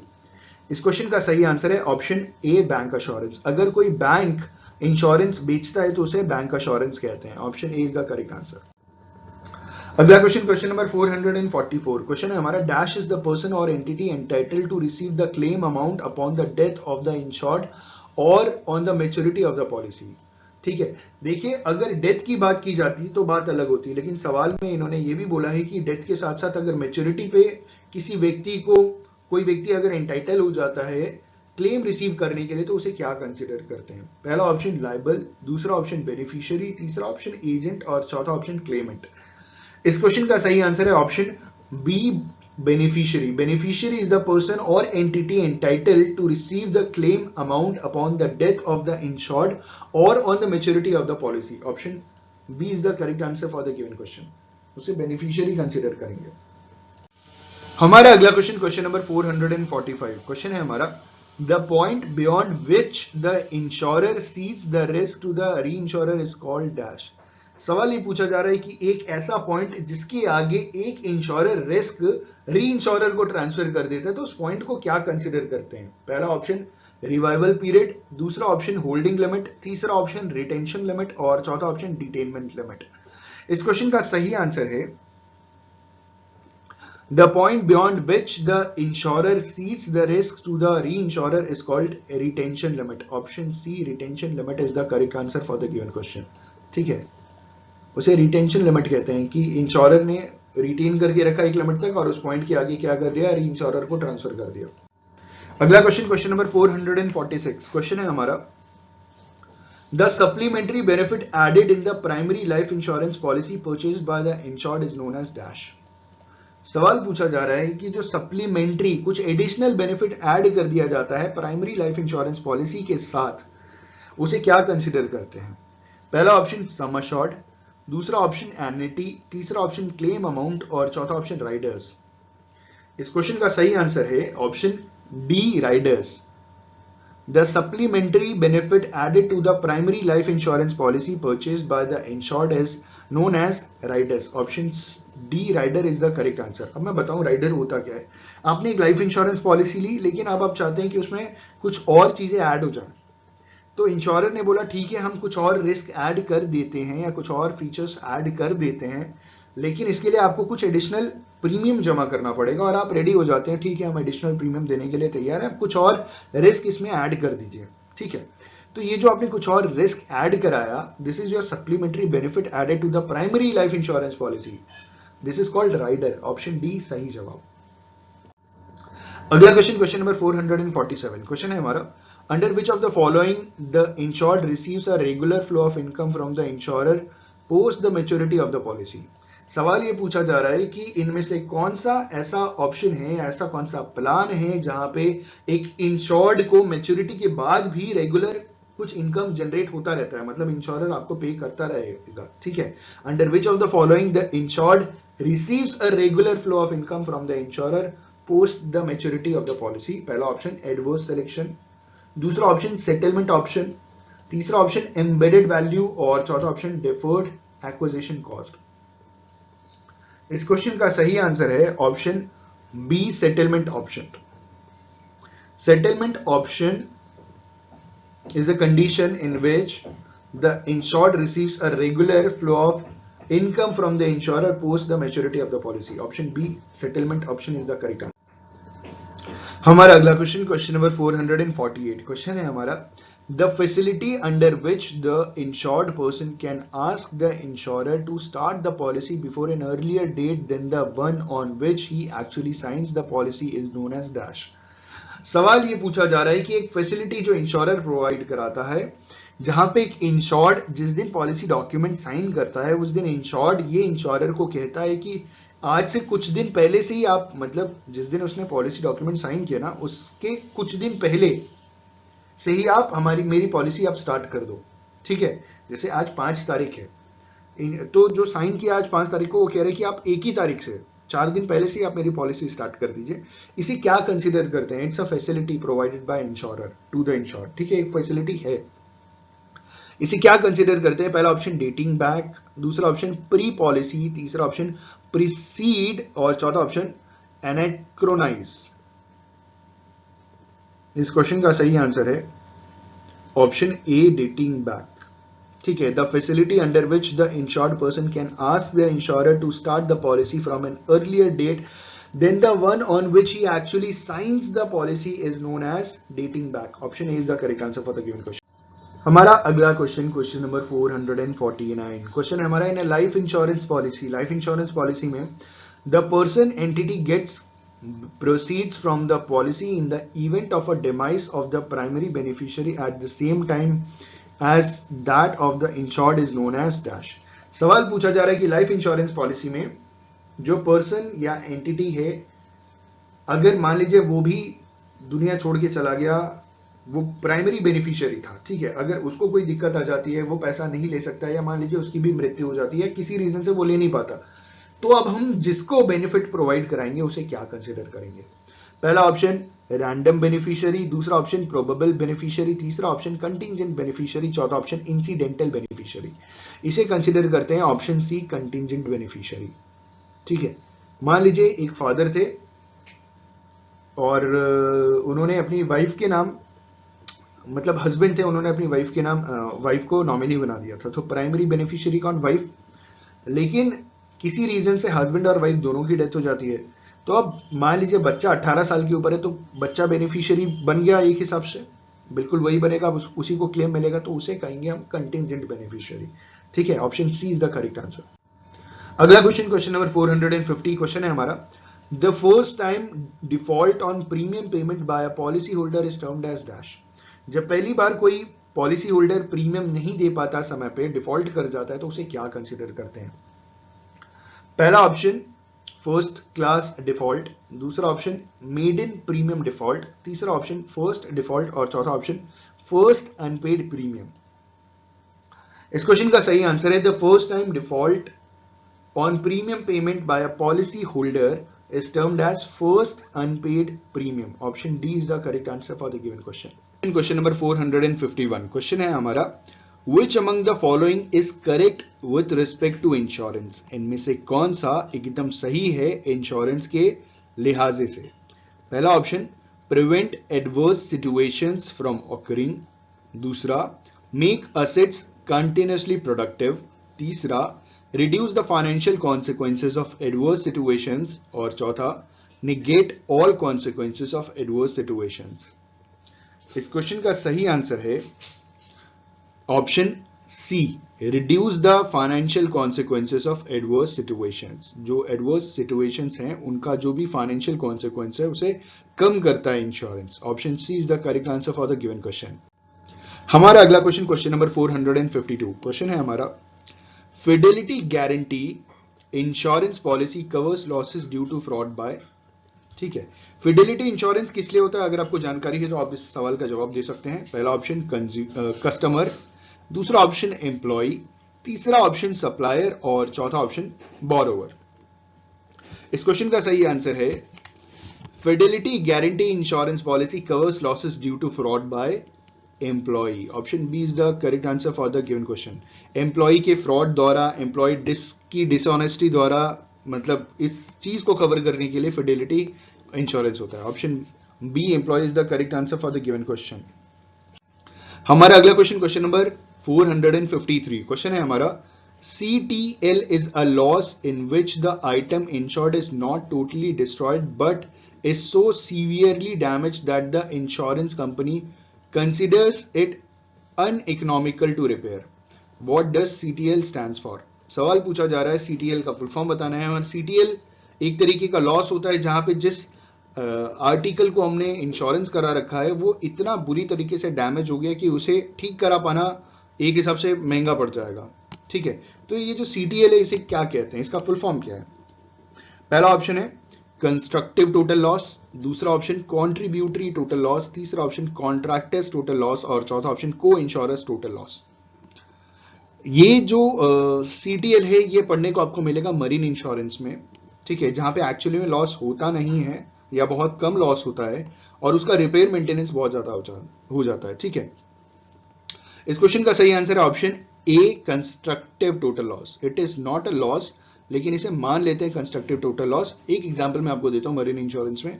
अगर समुद्र का जहाज बीच समुद्र में फंस गया, ठीक है, कई बार अभी आजकल ऐसा हो रहा है कि बिना मौसम के स्नोफॉल हो जा रहे हैं, तो मान लीजिए समुद्र का जहाज सही हिसाब से जा रहा था और अचानक समुद्र जम गया और वो समुद्र का जहाज वहां फंस गया आर्टिक एंटार्क्टिक में। ठीक है, अब वहां से निकल पाना उसके लिए अगले 4 महीने, 5 महीने, 6 महीने के लिए, 7 महीने के लिए बहुत मुश्किल है।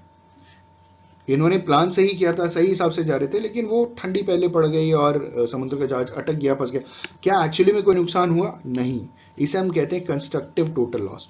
ये असली में नुकसान नहीं है, कंस्ट्रक्टिव टोटल लॉस है जहां पे थोड़ा बहुत नुकसान हो सकता है, लेकिन इसको ठीक करने का खर्चा जो होता है वो कंपैरेटिवली बहुत ज्यादा हो जाता है। ठीक है, उस समुद्र के जहाज को वहां से निकाल पाना बहुत मुश्किल है। कोई दूसरा जहाज जा ही नहीं पाएगा क्योंकि चारों तरफ बर्फ जमी है और उसी बर्फ के बीच में वो समुद्र का जहाज फंसा है। अब इसमें क्या होता है कि जो क्रू मेंबर्स होते हैं उनको हेलीकॉप्टर से निकाल लिया जाता है। तो I just hope and believe कि इस एग्जाम्पल से आपको आइडिया लग गया होगा कि CTL क्या होता है। It's constructive total loss. It is not an actual total loss, it's a constructive total loss. ठीक है, option A is the correct answer for the given question. अगला क्वेश्चन, क्वेश्चन नंबर 454 क्वेश्चन है हमारा, the term family floater is related to which of the following insurance. जो शब्द है family floater वो किस इंश्योरेंस से रिलेटेड है? ये टर्म, ठीक है, ये शब्द फैमिली फ्लोटर। पहला ऑप्शन प्रॉपर्टी इंश्योरेंस, दूसरा ऑप्शन एक्सीडेंटल इंश्योरेंस, तीसरा ऑप्शन हेल्थ इंश्योरेंस, चौथा ऑप्शन मरीन इंश्योरेंस। इस क्वेश्चन का सही आंसर है ऑप्शन सी हेल्थ इंश्योरेंस। ठीक है, family floater is related to health insurance, option C correct answer. अगला क्वेश्चन, क्वेश्चन नंबर 455, क्वेश्चन है हमारा identify the incorrect statement with respect to brokers. ठीक है, हमें आइडेंटिफाई करना है इनकरेक्ट स्टेटमेंट ब्रोकर के लिहाज से। पहला ऑप्शन, brokers are appointed by insured to take care of their interest. दूसरा, brokers require to undergo training before being licensed. तीसरा, brokers are allowed to negotiate with different insurers for the same insured।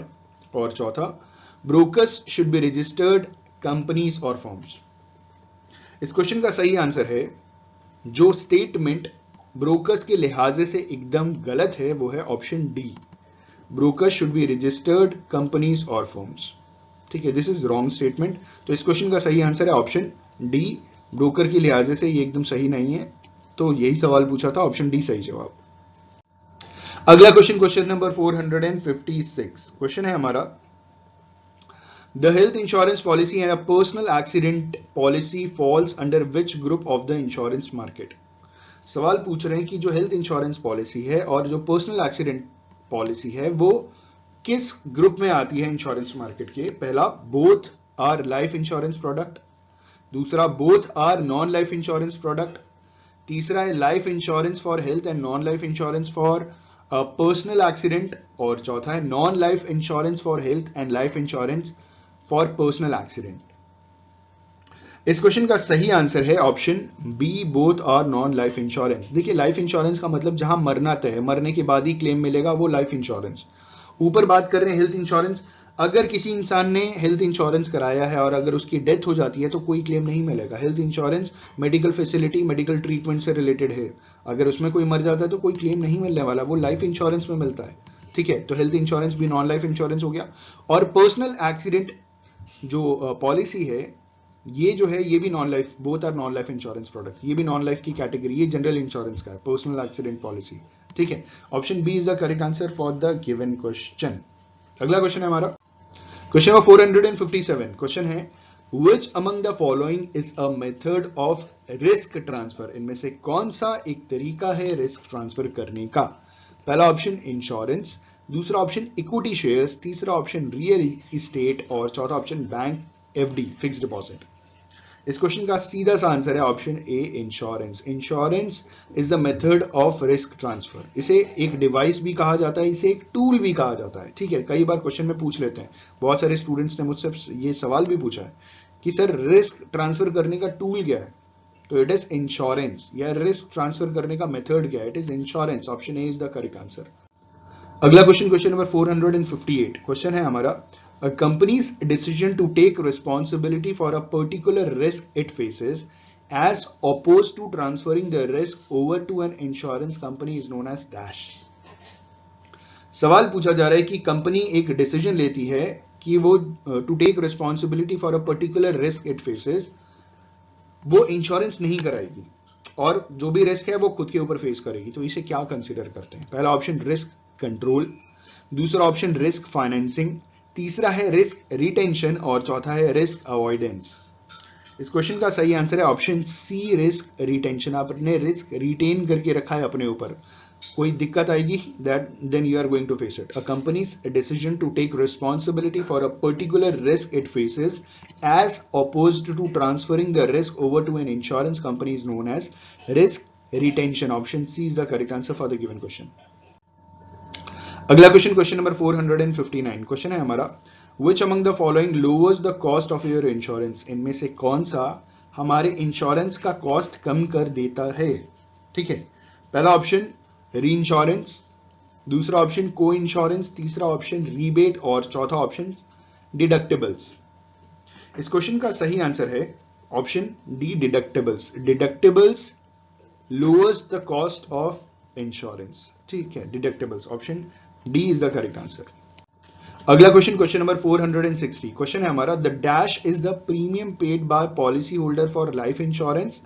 The dash will be the compensation paid to the beneficiary in the event of death of insured.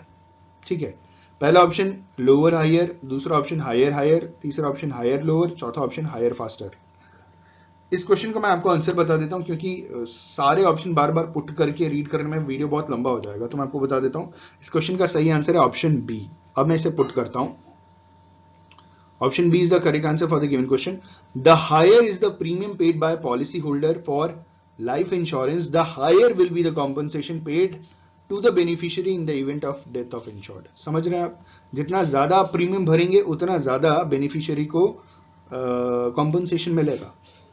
जैसे एक भाई साहब ने insurance कराया 10 लाख का, दूसरे ने कराया 10 करोड़ रुपए का, तो 10 करोड़ रुपए वाला ज्यादा प्रीमियम भरेगा, तो कॉम्पनसेशन भी तो उसको ज्यादा ही मिलेगा ना। Option B is the correct answer. अगला क्वेश्चन, क्वेश्चन नंबर 461। क्वेश्चन है हमारा, which among the following insurance policy will be used by the employer to insure himself from dishonest act of his employees। ठीक है, इनमें से कौन सा insurance policy एक एम्प्लॉयर लेता है अपने एम्प्लॉय की डिसऑनेस्टी से खुद को बचाने के लिए? पहला ऑप्शन एम्प्लॉयज कॉम्पनसेशन पॉलिसी, दूसरा option fidelity guarantee insurance policy, तीसरा है पब्लिक लायबिलिटी इंश्योरेंस पॉलिसी और चौथा है डिक्लेरेशन पॉलिसी। तो अगर आपने इस टॉपिक के बारे में थोड़ा भी पढ़ा होगा तो आप इसके बारे में बहुत अच्छी तरीके से जानते हैं। Option B fidelity guarantee insurance policy is the correct answer. ये एक तरीके की पॉलिसी है जिसे हम फिडिलिटी पॉलिसी पढ़ते हैं, फिडिलिटी इंश्योरेंस। फिडिलिटी इंश्योरेंस एक एम्प्लॉयर अपने एम्प्लॉयज की डिसऑनेस्टी या फ्रॉड के लिए लेता है, कि अगर उसके एम्प्लॉय ने फ्रॉड करके डिसऑनेस्टी करके कंपनी को नुकसान पहुंचाया या मालिक को नुकसान पहुंचाया, तो वहां पे ये इंश्योरेंस कवर काम करता है। तो option B fidelity guarantee insurance is the correct answer for the given question.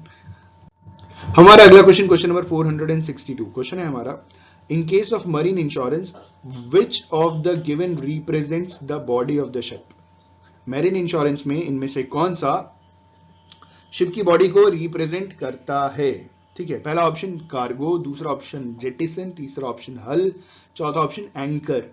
इस क्वेश्चन का सही आंसर है, देखिए मरीन इंश्योरेंस जो है वो 3 पार्ट में डिवाइडेड है। पहला कार्गो, दूसरा फ्रेट, तीसरा हल। और हल ही वो इंश्योरेंस होता है ना जो शिप की बॉडी के लिए होता है। तो इस क्वेश्चन का सही answer, in case of marine insurance hull represents the body of the ship. Option C is the correct answer. अगला क्वेश्चन, क्वेश्चन नंबर 463। क्वेश्चन है हमारा, Which of the following policies covers loss or damage to aircraft? इनमें से कौन सी policy aircraft के loss और damage को कवर करती है? पहला ऑप्शन मरीन इंश्योरेंस, दूसरा एविएशन इंश्योरेंस, तीसरा प्रॉपर्टी इंश्योरेंस, चौथा स्टैट्यूटरी इंश्योरेंस। इस क्वेश्चन का सही आंसर है option B aviation insurance. Aviation insurance covers the loss और damage to aircraft. Option B is the correct answer for the given question.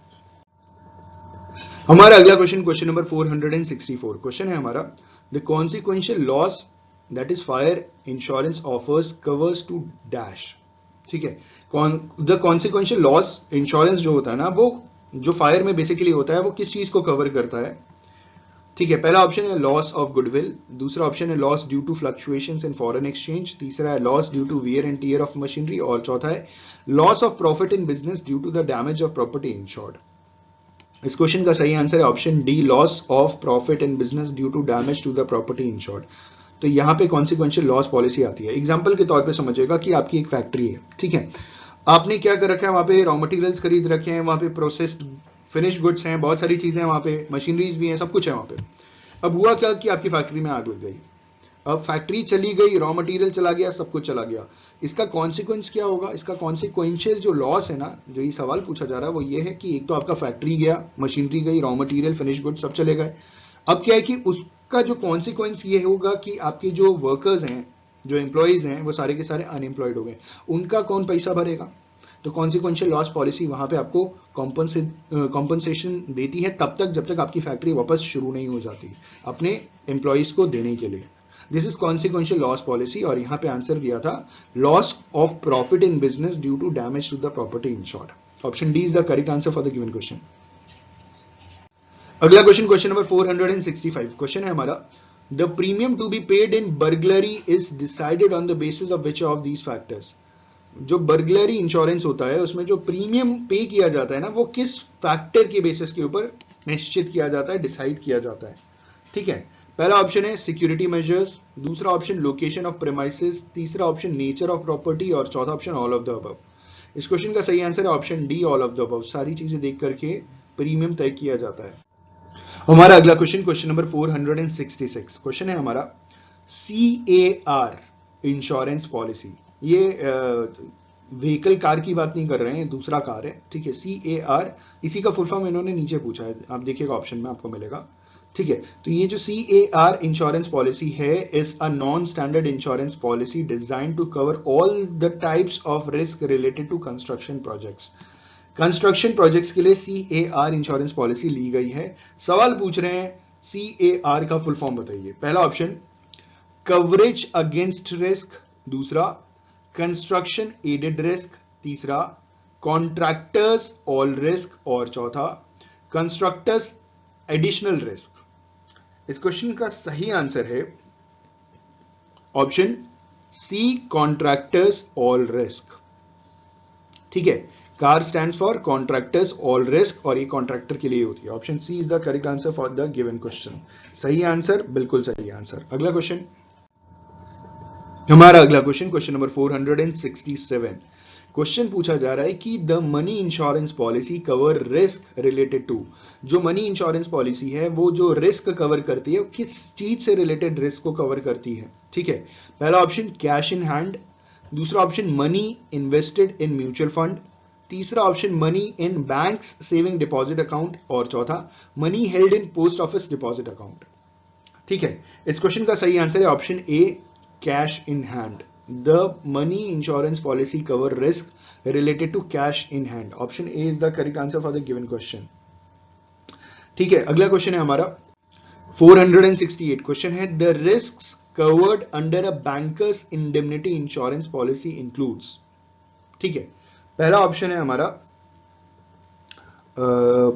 हमारा loss of money securities on premises and in transit due to various threats, दूसरा option loss arising from forgery और alteration of cheques और drafts, तीसरा loss due to dishonest और criminal act of its employees और चौथा all of the above. इस question का सही आंसर है option D, all of the above.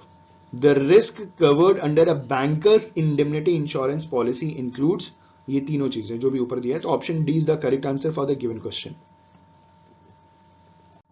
हमारा अगला क्वेश्चन, क्वेश्चन नंबर 469, क्वेश्चन है हमारा what is the purpose of deductible clause in insurance policy.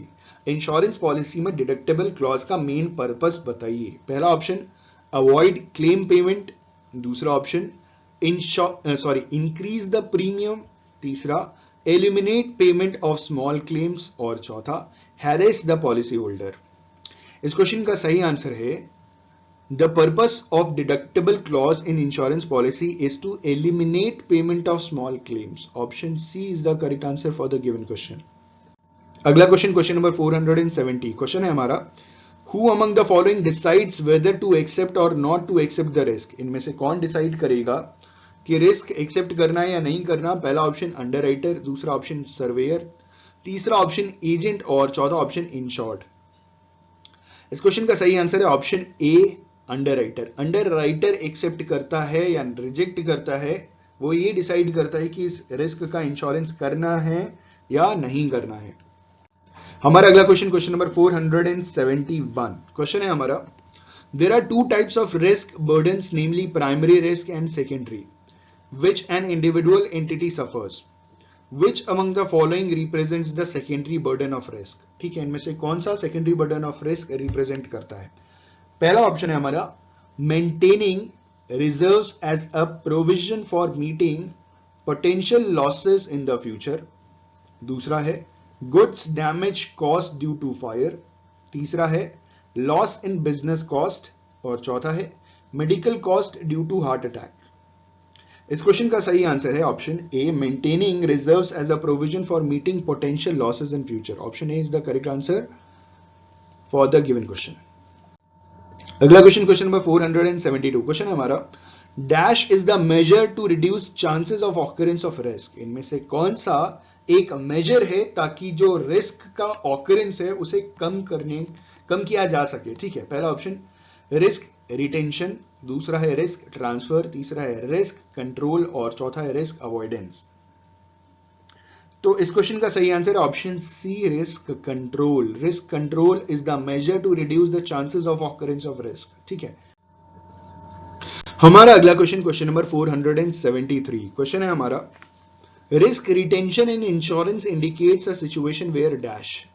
ठीक, रिस्क रिटेंशन एक इंश्योरेंस में क्या इंडिकेट करता है, कौन सी सिचुएशन इंडिकेट करता है? पहला option, insurance company takes the responsibility of risk associated with the property insured. दूसरा, an entity decides to take responsibility for a particular risk instead of transferring the risk to an insurance company. तीसरा, there is no responsibility there is no possibility of occurrence of loss और damage. और चौथा, multiple insurance companies come together to share the risk associated with property insured. इस question का सही answer है, risk retention in insurance indicates a situation where an entity decides to take the responsibility for a particular risk instead of transferring the risk off to an insurance company. Risk retention का मतलब जब कोई भी एक company ये decide कर लेती है कि भैया हम ये जिम्मेदारी लेते हैं कि इस रिस्क में अगर मतलब इस सिचुएशन में अगर कोई रिस्क है और उससे अगर कोई नुकसान होता है तो वो कंपनी खुद बेयर करेगी, इंश्योरेंस कंपनी के पास जाने की जरूरत ही नहीं। ठीक है, तो इसे कहते हैं रिस्क रिटेंशन। जैसे बहुत सारे लोग ना बिना हेलमेट के गाड़ी चलाते हैं, बाइक हो गया, स्कूटी हो गया, बिना हेलमेट के चलाते हैं, तो this is called risk retention. अगर गिरा और खोपड़ी टूटा तो उनकी जिम्मेदारी। ठीक है, अब वो समझें, इसमें और किसी की कोई जिम्मेदारी नहीं होगी। ठीक है, ये उन्होंने रिस्क रिटेन करके रखा है, लेकिन अगर हेलमेट पहन लिया होता तो वो हो जाता रिस्क अवॉइडेंस। रिस्क को अवॉइड करने की कोशिश की उन्होंने। आप समझ रहे होंगे, option B is the correct answer for the given question.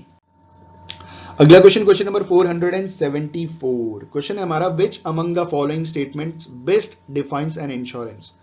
इनमें से कौन सा स्टेटमेंट इंश्योरेंस को पूरी तरीके से डिफाइन करता है?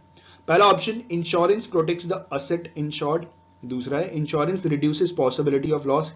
तीसरा, insurance pays for loss of asset. और चौथा, इंश्योरेंस एलिमिनेट्स लॉस ऑकरेंस। इस क्वेश्चन का सही आंसर है ऑप्शन क्या होना चाहिए बताइए? Option C, insurance pays for loss of asset. ठीक है, ये है best statement in the given four. ठीक है, option C is the correct answer for the given question. अगला क्वेश्चन, क्वेश्चन नंबर 475। क्वेश्चन है हमारा, which among the given insurance is compulsory in India. इनमें से कौन सा इंश्योरेंस भारत में बहुत ज्यादा कंपल्सरी है? ठीक है, पहला ऑप्शन ट्रैवल इंश्योरेंस, दूसरा ऑप्शन फायर इंश्योरेंस, तीसरा ऑप्शन प्रॉपर्टी इंश्योरेंस, चौथा option motor third party insurance. तो आपको मालूम है ना कि जब भी आप गाड़ी खरीदो, कोई भी व्हीकल खरीदो, तो शोरूम से ही इंश्योरेंस होकर के मिलता है। ठीक है, तो option D motor third party insurance. और ये थर्ड पार्टी इंश्योरेंस, देखिए व्हीकल में दो इंश्योरेंस होते हैं, एक होता है कॉम्प्रिहेंसिव पॉलिसी और एक होता है third party policy. Third party तो होना ही जरूरी है। थर्ड पार्टी कौन सी होती है? जो हमारी गाड़ी के आगे आकर के मरने वाली होती है। ठीक है, कई बार ऐसा होता है, इट हैपेंस, हमारी गाड़ी से किसी थर्ड पार्टी, देखिए थर्ड पार्टी क्यों कह रहे हैं, क्योंकि पहली पार्टी इंश्योरर, दूसरी पार्टी इंश्योर्ड। थर्ड पार्टी का आता पता नहीं है। थर्ड पार्टी वो है जो हमारी गाड़ी से टकराने वाली है, इंटेंशनली अनइंटेंशनली, जिस भी रीजन से। तो यह है third party motor insurance, motor third party insurance. Option D is the correct answer for the given question. Reason ये है कि इसका जो लायबिलिटी होता है ना, वो अनलिमिटेड लायबिलिटी होता है। I have seen many cases जहां पे घर बार बेच करके इनकी लायबिलिटी को फुलफिल करना पड़ता है। अनलिमिटेड लायबिलिटी तो यही होती है। ठीक है, तो यहाँ पे क्या होता है कि अगर आप थर्ड पार्टी इंश्योरेंस करा लो तो जो भी क्लेम आएगा ना, वो इंश्योरर को ट्रांसफर हो जाएगा, आपके ऊपर कुछ भी नहीं रहेगा।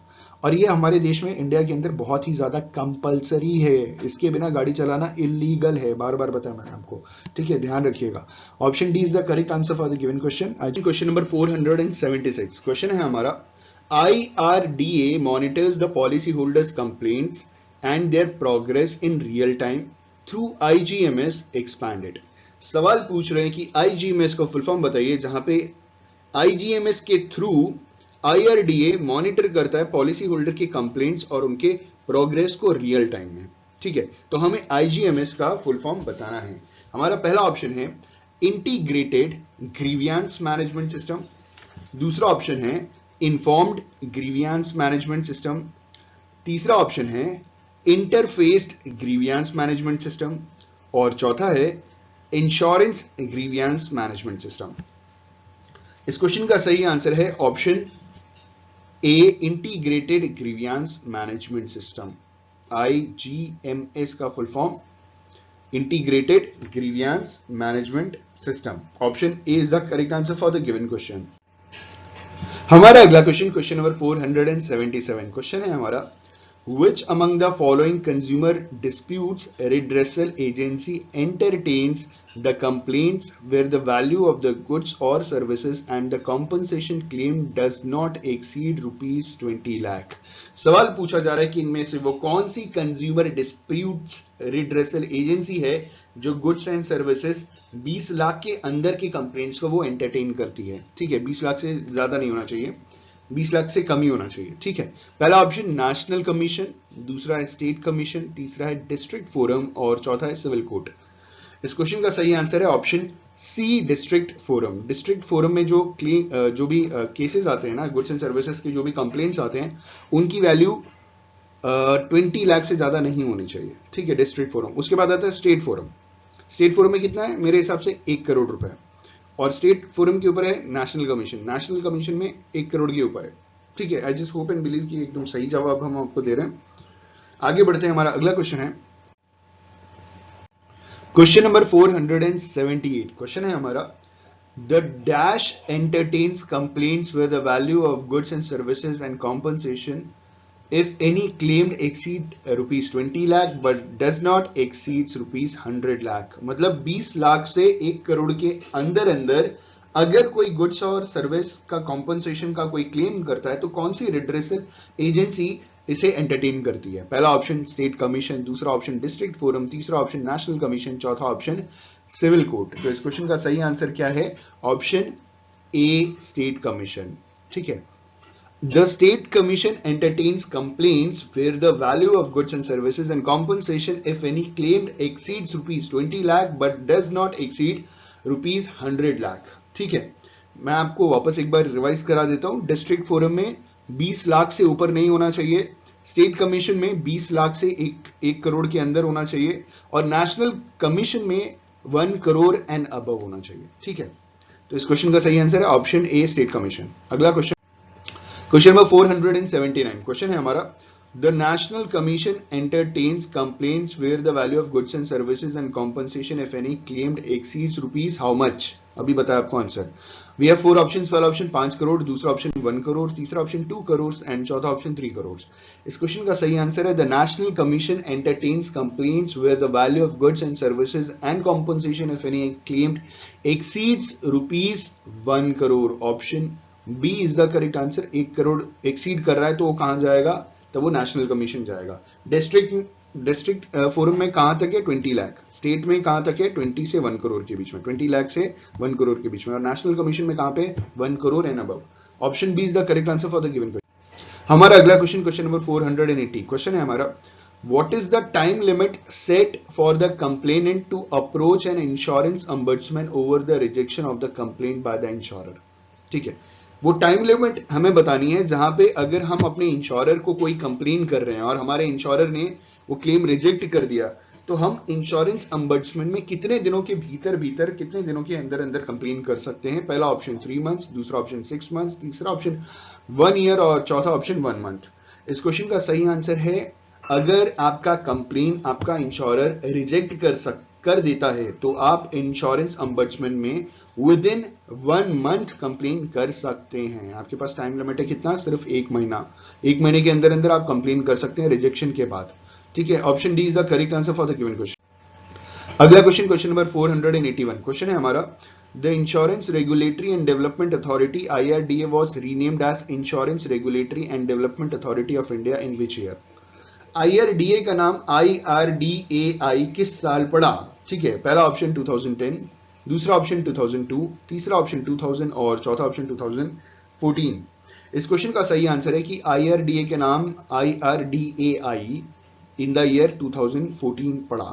ठीक है, 2014 में इसका नाम चेंज हुआ था। IRDA मतलब insurance regulatory and development authority से बदलकर insurance regulatory and development authority of India रख दिया गया। ठीक है, option D 2014 is the correct answer for the given question. अगला क्वेश्चन, क्वेश्चन नंबर 482। क्वेश्चन है हमारा, A type of life insurance policy where several members are included under one master policy owned by the employer nodal agency is known as dash. सवाल पूछा जा रहा है कि एक तरीके की लाइफ इंश्योरेंस पॉलिसी जहां पे ज्यादातर मेंबर्स को इंक्लूड कर लिया जाता है एक मास्टर पॉलिसी के अंदर एम्प्लॉयर द्वारा या नोडल एजेंसी द्वारा, तो इस टाइप के इंश्योरेंस को क्या कहते हैं? पहला ऑप्शन ग्रुप इंश्योरेंस, दूसरा ऑप्शन वेरिएबल इंश्योरेंस, तीसरा ऑप्शन टर्म प्लान, चौथा ऑप्शन एंडोमेंट प्लान्स। इस क्वेश्चन का सही आंसर है ऑप्शन ए ग्रुप इंश्योरेंस। उसे क्या कंसीडर करते हैं? उसे कंसीडर करते हैं ग्रुप इंश्योरेंस। ऑप्शन ए एकदम सही आंसर है। अगला क्वेश्चन, क्वेश्चन नंबर 483, क्वेश्चन है हमारा, how many insurance ombudsman centres are active in India? भारत में कितने इंश्योरेंस अम्बर्समेंट सेंटर फिलहाल एक्टिव हैं? पहला ऑप्शन 10, दूसरा ऑप्शन 17, तीसरा ऑप्शन 21, चौथा ऑप्शन 15। इस क्वेश्चन का सही आंसर है option B 17। 17 insurance ombudsman centres are active in India. ठीक है, option B is the correct answer. हमारा अगला क्वेश्चन, क्वेश्चन नंबर 484, क्वेश्चन है हमारा, MRI is a type of life insurance policy which is taken when applying for housing loan from a bank. What does MRI stands for? जब housing loan लिया जाता है तो MRI type की एक life insurance policy ली जाती है, तो MRI का फुल फॉर्म बताना है हमको। ठीक है, पहला ऑप्शन मोर्टेलिटी रिडेम्पशन इंश्योरेंस, दूसरा मैनेजमेंट रिडेम्पशन इंश्योरेंस, तीसरा मॉर्टगेज रिडेम्पशन इंश्योरेंस और चौथा मैनिफेस्ट रिडेम्पशन इंश्योरेंस। इस क्वेश्चन का सही आंसर है option C mortgage redemption insurance. ठीक है, option C mortgage redemption insurance is the correct answer for the given question. हमारा अगला क्वेश्चन, क्वेश्चन नंबर 485, क्वेश्चन है हमारा, which among the given mode of premium payment earns the highest amount of rebate in insurance policy? ठीक है, इन्होंने बोला कि इनमें से कौन सा प्रीमियम जो हम पे करते हैं उसमें सबसे ज्यादा हमको रिबेट मिलता है। Which among the given mode of premium payments earn the highest amount of rebate in insurance policy? पहला ऑप्शन मंथली, दूसरा ऑप्शन क्वार्टरली, तीसरा ऑप्शन हाफ ईयरली और चौथा ऑप्शन ईयरली। इस क्वेश्चन का सही आंसर है option D yearly. Yearly mode of premium payments earn the highest amount of rebate in insurance policy. Reason इसके पीछे ये है कि इसमें जो क्लर्कियल खर्चा है, जो बाकी के जो खर्चे होते हैं ना, लोडिंग खर्चे, बाकी जो एक्सपेंसेस होते हैं वो बहुत कम होते हैं।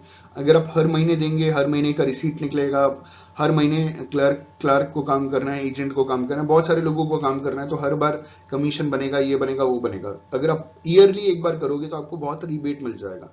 ठीक है, ये जब हम पॉलिसी लेते हैं ना तो उसी वक्त डिसाइड हो जाता है, तभी आप डिसाइड करते हो आपको मंथली देना है, क्वार्टरली देना है, हाफ ईयरली देना है या ईयरली देना है।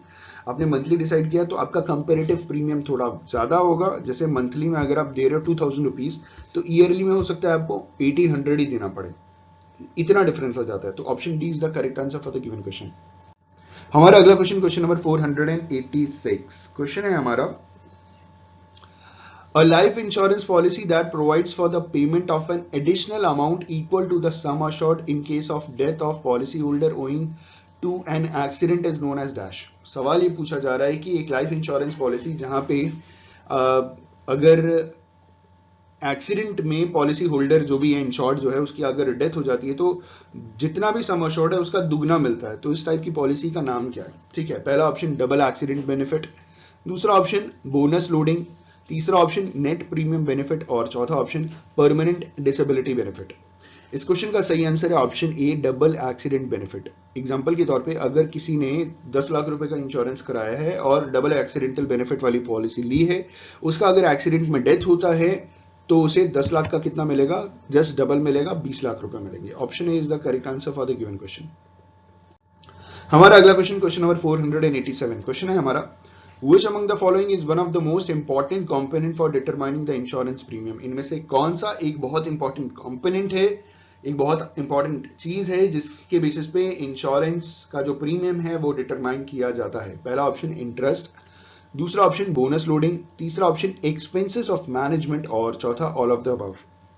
इस क्वेश्चन का सही आंसर है option D all of the above. ये सारी की सारी चीजें देखी जाती है, इंटरेस्ट देखा जाता है, बोनस लोडिंग देखा जाता है, एक्सपेंसेस ऑफ मैनेजमेंट देखा जाता है, तो सारी चीजें देखी जाती है। तो these all the above three factors या components are most important components for determining the insurance premium. Option D is the correct answer.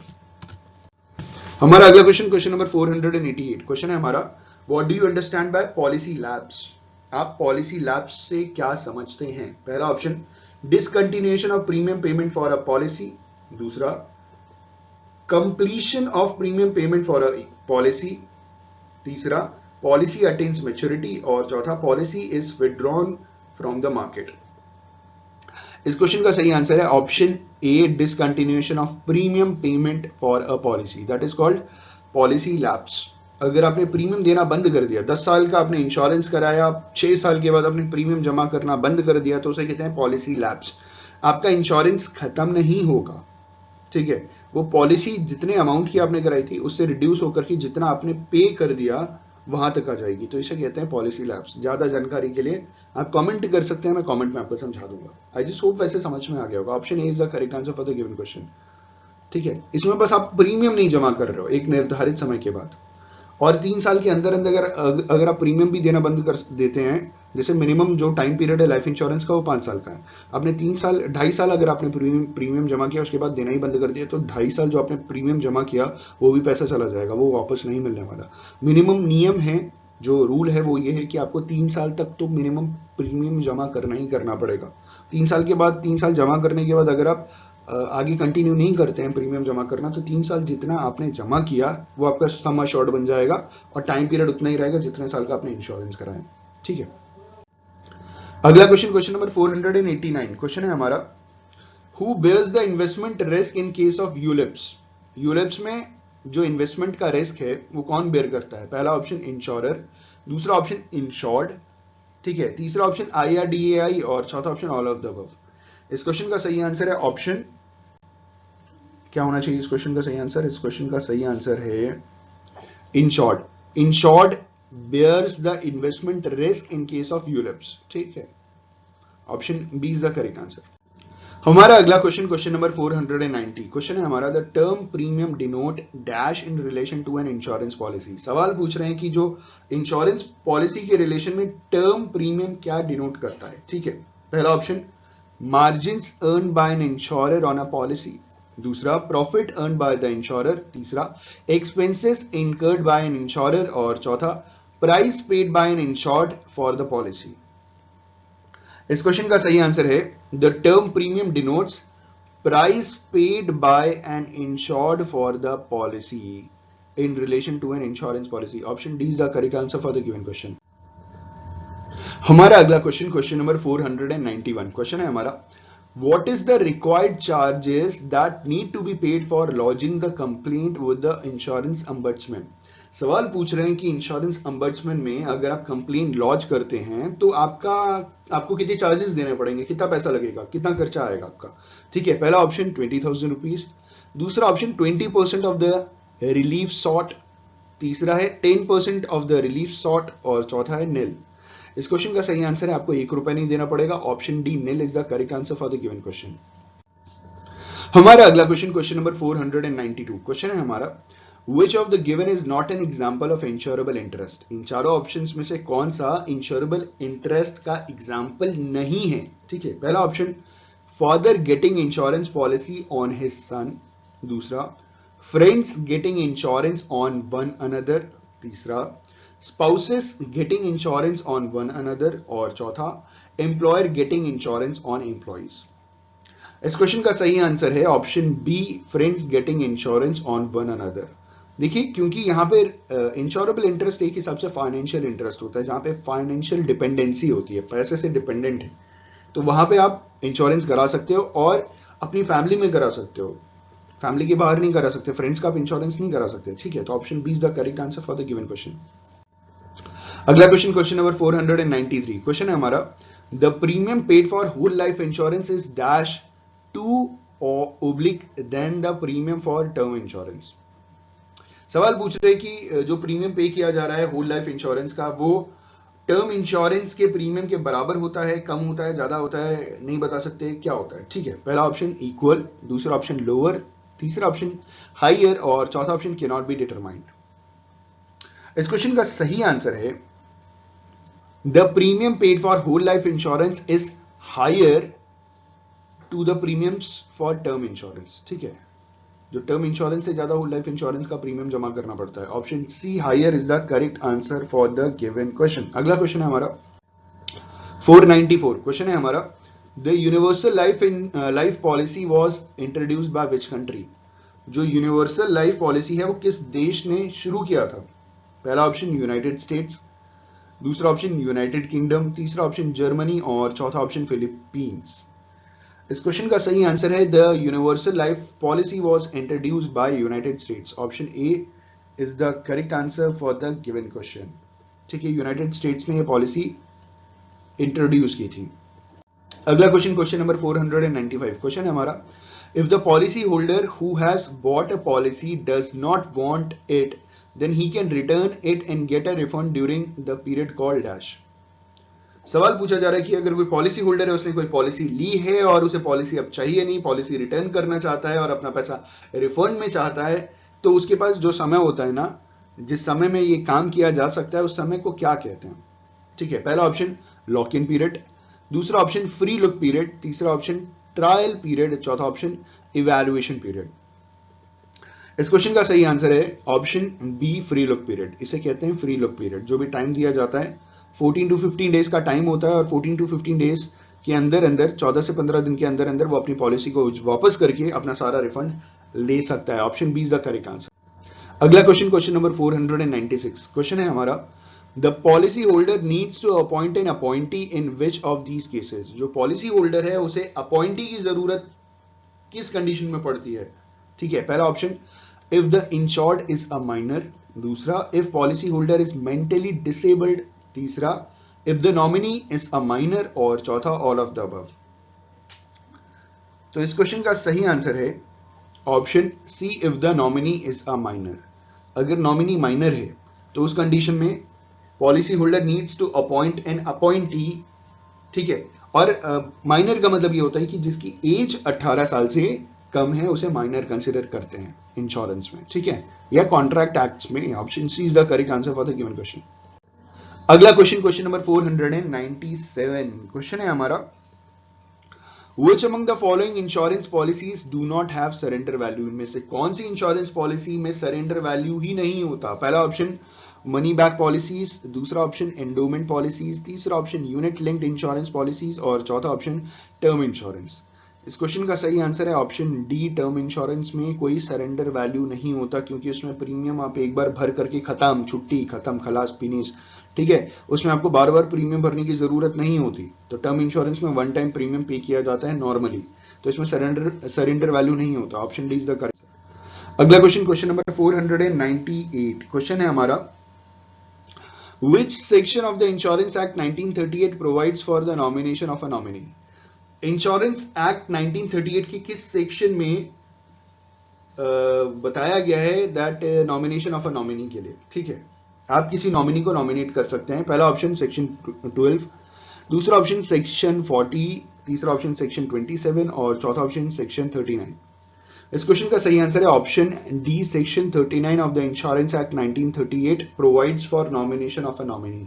Option D 39 is the correct answer for the given question.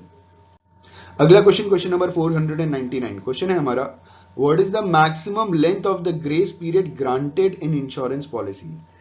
Maximum कितना आपको grace period का time period मिलता है? Grace period का मतलब अगर premium नहीं जमा किया तो कितना ग्रेस पीरियड मिलता है प्रीमियम जमा करने के लिए? पहला ऑप्शन 3 मंथ्स, दूसरा ऑप्शन 1 मंथ, तीसरा ऑप्शन 12 मंथ, चौथा ऑप्शन 6 मंथ्स। तो मैक्सिमम टाइम पीरियड पूछ रहे हैं कि मैक्सिमम लेंथ कितना होता है ग्रेस पीरियड का जो दिया जाता है इंश्योरेंस पॉलिसी में। हमारा सही जवाब है option B 1 month. 1 month is the maximum length of the grace period granted in insurance policy.